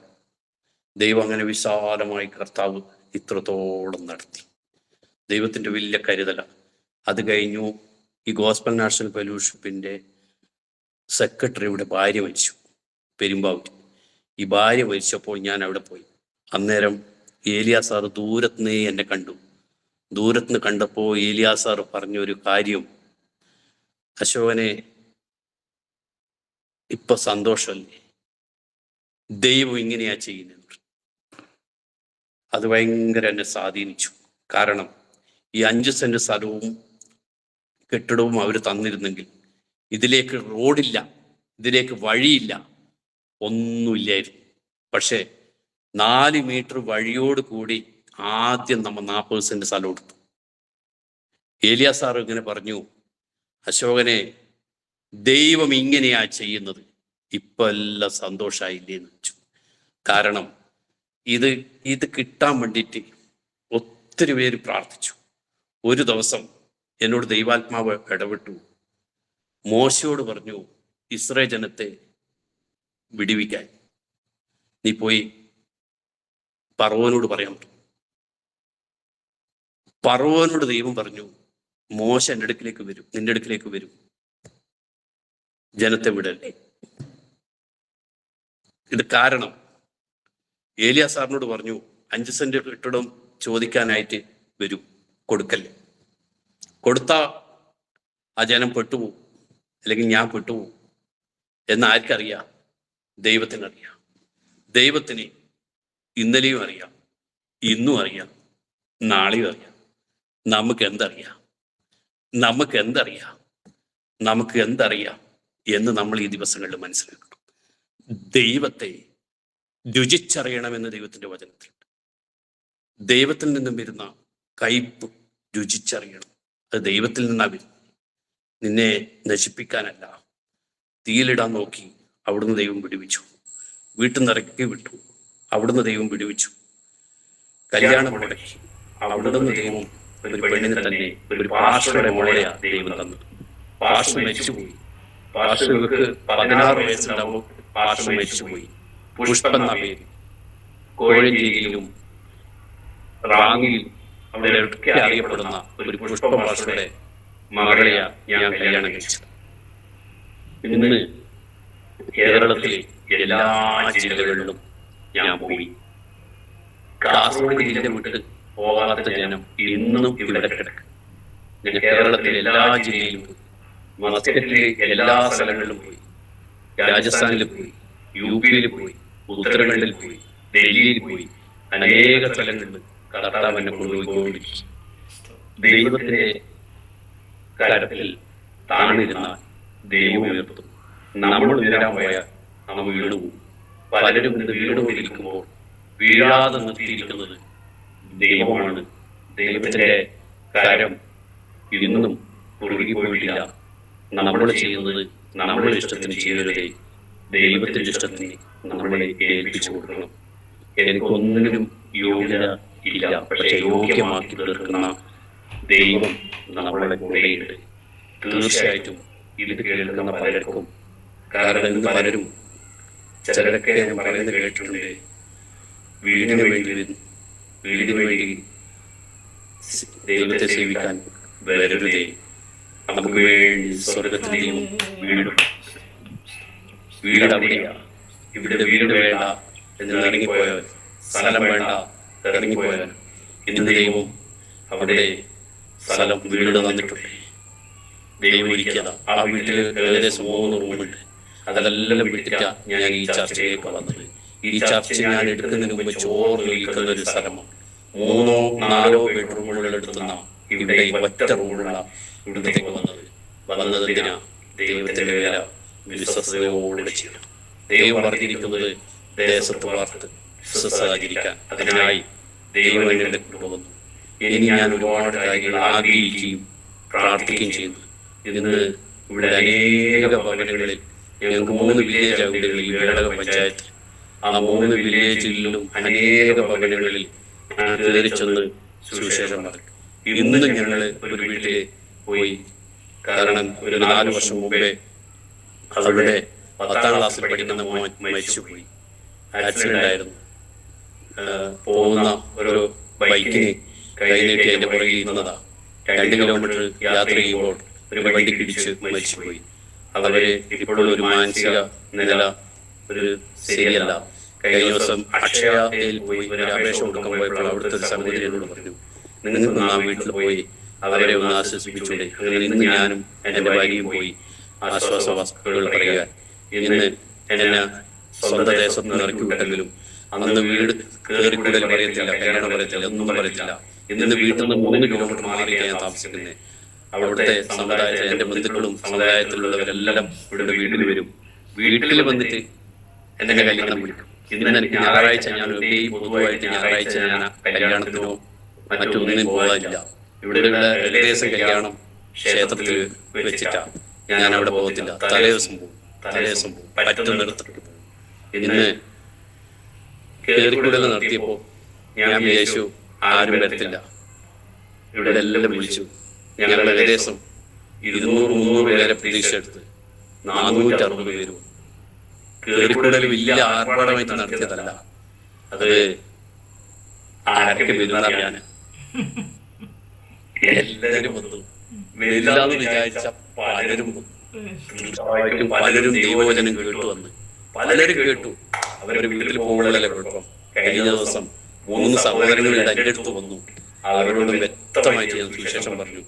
പലരും വരാത്തത് ചിലരൊക്കെ പറയും, അശോകേട്ടാ നിനക്കുണ്ടായ അനുഭവം എനിക്ക് വരത്തില്ലേ, ഞങ്ങളുടെ വീട്ടിൽ നിന്ന് ഇറക്കി വിടത്തില്ലേ, ഞങ്ങളെ അടിക്കത്തില്ലേ. ഈ യേശുവിനെ വേണ്ടെന്ന് പറഞ്ഞിട്ടല്ല പലരും വരാത്തത്. പലരും വരാത്തത് ഭയപ്പെട്ടിട്ടാ. ഈ ദേശത്തിലെ ഭയം മാറണം. ഈ ദേശത്തുള്ള അനേക ചെറുപ്പക്കാരുടെ ഭയം മാറണം. അനേക ചെറുപ്പക്കാർ യേശുവിനെ അറിയണം. യേശു സത്യമാണെന്ന് അറിയണം. യേശുവിനെ ആരാധിക്കാനായിട്ട് അനേകർ കടന്നു വരണം. ഞാന് അന്നൊക്കെ ഓരോ വീട്ടിൽ ഒത്തിരി കുഞ്ഞുങ്ങളുണ്ട്. ഇന്ന് 1-2 കുഞ്ഞുങ്ങൾ. അനേകം മദ്യപാനികൾ വളർന്നുകൊണ്ടിരിക്കുക. അനേകം മയക്കുമരുന്നിന് അടിമകളായിരിക്കുന്ന അനേകര് വളർന്നുകൊണ്ടിരിക്കുക. ഞാൻ 40 സെന്റ് സ്ഥലം എടുത്തുകൊണ്ട് ചേർന്ന് 1 ഏക്കർ 40 സെന്റ് സ്ഥലം, 42 സെന്റ് സ്ഥലം ഒരു എറണാകുളത്തുള്ളവരാണ്. അവര് മുസ്ലിങ്ങൾക്ക് വിറ്റുവെന്നും ഇല്ലാന്നും ഇങ്ങനെ കിടക്കുന്നു. ഞാൻ ആ 142 സെന്റ് സ്ഥലവും വാങ്ങിച്ച് എന്റെ മനസ്സിലാഗ്രഹ പൂജത്തില കിടക്കുന്നേ. വിശ്വാസം വലുതാ, വിശ്വാസം വലിയതാ. ഞാൻ ആഗ്രഹിക്കുന്ന ഒരു റീ എഡിഷൻ സെന്ററും ഒരു ക്യാമ്പസ് സെന്ററൊക്കെ പണിയണം വളരെ ആഗ്രഹമാണ്. ആ സ്ഥലം വാങ്ങിക്കണം, ഒരു DADC സെന്റർ പണിയണം.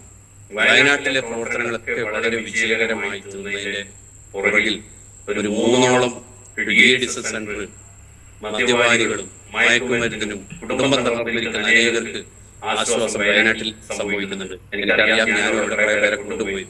നമ്മുടെ അടുത്ത് ലഭിക്കുന്ന ചില വിത്തുകൾ ഉടുതുണിക്ക് മറുതുണിയില്ലാത്ത ചിലരെ നമുക്ക് കിട്ടിയാൽ അവിടെ കൊണ്ടുപോകണമെങ്കിൽ ഞങ്ങളുടെ കയ്യിലും ഞങ്ങളുടെ ദേവാസന്മാരുടെ കയ്യിലും അങ്ങനെ വലിയ സാമ്പത്തികമൊന്നുമില്ല. ഞങ്ങൾക്ക് ആർക്കും സാമ്പത്തികത്തിന് ഒരു ബുദ്ധിമുട്ടും ദൈവം വരുത്തുന്നുമില്ല.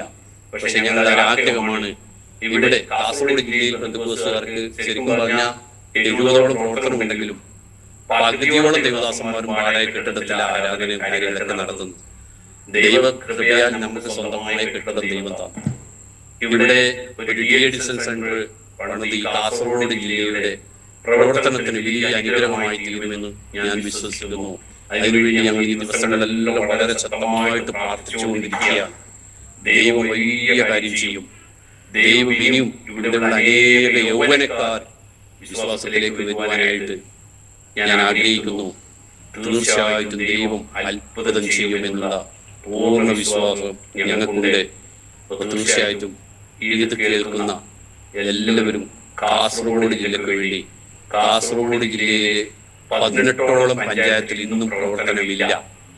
ശരിക്കും തീരദേശ ഹൈവേ ഉണ്ട്, 28 കിലോമീറ്ററാണ് കാസർഗോഡ് മുതൽ കാഞ്ഞങ്ങാട് വരെ.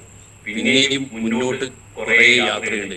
ഈ തീരദേശത്തൊന്നും ഒറ്റ പ്രവർത്തനമില്ല, ഒറ്റ ദേവദാസന്മാരും അവിടെ ഇല്ല. അങ്ങനെ നിങ്ങൾ പ്രാർത്ഥിക്കേണ്ടത് തീർച്ചയായിട്ടും കാസർഗോഡ് ജില്ലയിൽ വലിയൊരു വിടുതലായി തീരുവാൻ. കാസർഗോഡ് ജില്ലയിൽ 18ഓളം പഞ്ചായത്ത് പ്രവർത്തനമില്ല. ഇത് ശരിക്കും പറഞ്ഞാൽ കാസർഗോട്ടേക്ക് പ്രവർത്തകര് വരാൻ മടിക്കുന്നു. അപ്പോൾ എന്താ നമ്മൾ പ്രാർത്ഥിക്കേണ്ടത്? കാസർഗോഡ് ജില്ലക്കാര് തന്നെ എന്നെ പോലുള്ള അനേകര് രക്ഷയിലേക്ക് വരികയും അവര് തന്നെ കർത്താവിന്റെ വേല ചെയ്യുന്നത് നമുക്ക് വരുന്ന ദിവസങ്ങളിൽ കാണണം. ദൈവം അതിനുള്ള വഴികളും വാതിലുകളും തുറക്കണം. അനേക യൗവനക്കാർ ക്രിസ്തുവിലേക്ക് വരികയും അവര് വിശ്വസ്തയോടെ കർത്താവിന്റെ വേല ചെയ്യുവാനായിട്ട് നിങ്ങളോട് ഓരോരുത്തരെയും പ്രാർത്ഥന ചോദിക്കുന്നു. അപ്പോൾ തന്നെ ഇവിടെയുള്ള ഈ 142 സെന്റ് സ്ഥലം വാങ്ങിക്കാനായിട്ടും അവിടെ ഒരു DADC സെന്ററും ഒരു കുട്ടികൾക്കുള്ള ഒരു ക്യാമ്പസ് സെന്ററും ഇതൊക്കെ പണിയണമെന്നുള്ള വളരെ ആഗ്രഹത്തോടെ ഞാൻ പ്രാർത്ഥിക്കുന്നു. നിങ്ങളുടെ ഓരോരുത്തരുടെയും പ്രാർത്ഥന ഞാൻ അതിനുവേണ്ടി ചോദിക്കുന്നു. ദൈവം സഹായിക്കട്ടെ. തീർച്ചയായിട്ടും ഞാൻ ഇത്രയും സമയം എന്നെ അനുവദിച്ചു തന്ന ഈ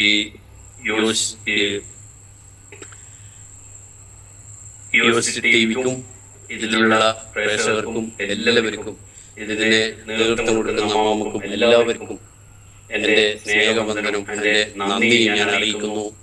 ഇത് തുടർന്ന് കേൾക്കുന്നവർക്ക് വലിയ ആശ്വാസമായി തീരട്ടെ. ഞാനൊരു വാക്ക് പ്രാർത്ഥിക്കാം. സ്വർഗസ്ഥനായ ഞങ്ങളുടെ ദൈവമേ, പരിശുദ്ധനെ, ഞാൻ നിന്റെ സന്നിധിയിലേക്ക് കടന്നു വരും. ഇത്രയും സമയം എൻ്റെ സാക്ഷ്യങ്ങളും എന്നെ ദൈവം നടത്തിയെന്നു എനിക്ക് പറയുവാൻ ദൈവം സഹായിച്ചു. വരും ദിവസങ്ങളിൽ ഇത് കേൾക്കുന്ന എല്ലാവർക്കും വലിയ അനുഗ്രഹമായി ദൈവം തീർക്കണമേ എന്ന് ദൈവത്തോട് പ്രാർത്ഥിക്കുന്നു. ഇത് കേൾക്കുന്ന അനേകര് വളരെ മാനുഷികമായിട്ടും ശാരീരികമായിട്ടും രോഗത്താലും ഒക്കെ ഭാരപ്പെടുന്നവരുണ്ടെങ്കിൽ അവർക്ക് വലിയ ആശ്വാസമായി ദൈവം തീർക്കണം ഞാൻ ദൈവത്തോട് പ്രാർത്ഥിക്കുന്നു. ഇതിന് നേതൃത്വം കൊടുക്കുന്ന ദൈവദാസനെയും ദൈവദാസിയെയും അവരെ കുഞ്ഞുങ്ങളെയും എല്ലാവരും ദൈവസഭയും ദൈവവരങ്ങളിലേക്ക് ഏൽപ്പിച്ചുകൊണ്ട് പ്രാർത്ഥിക്കുന്നു. ദൈവം സഹായിക്കണം. പ്രാർത്ഥന കേട്ടതിനായി സ്തോത്രം. യേശു ക്രിസ്തുവിന്റെ നാമത്തിൽ തന്നെ ആമേൻ, ആമേൻ.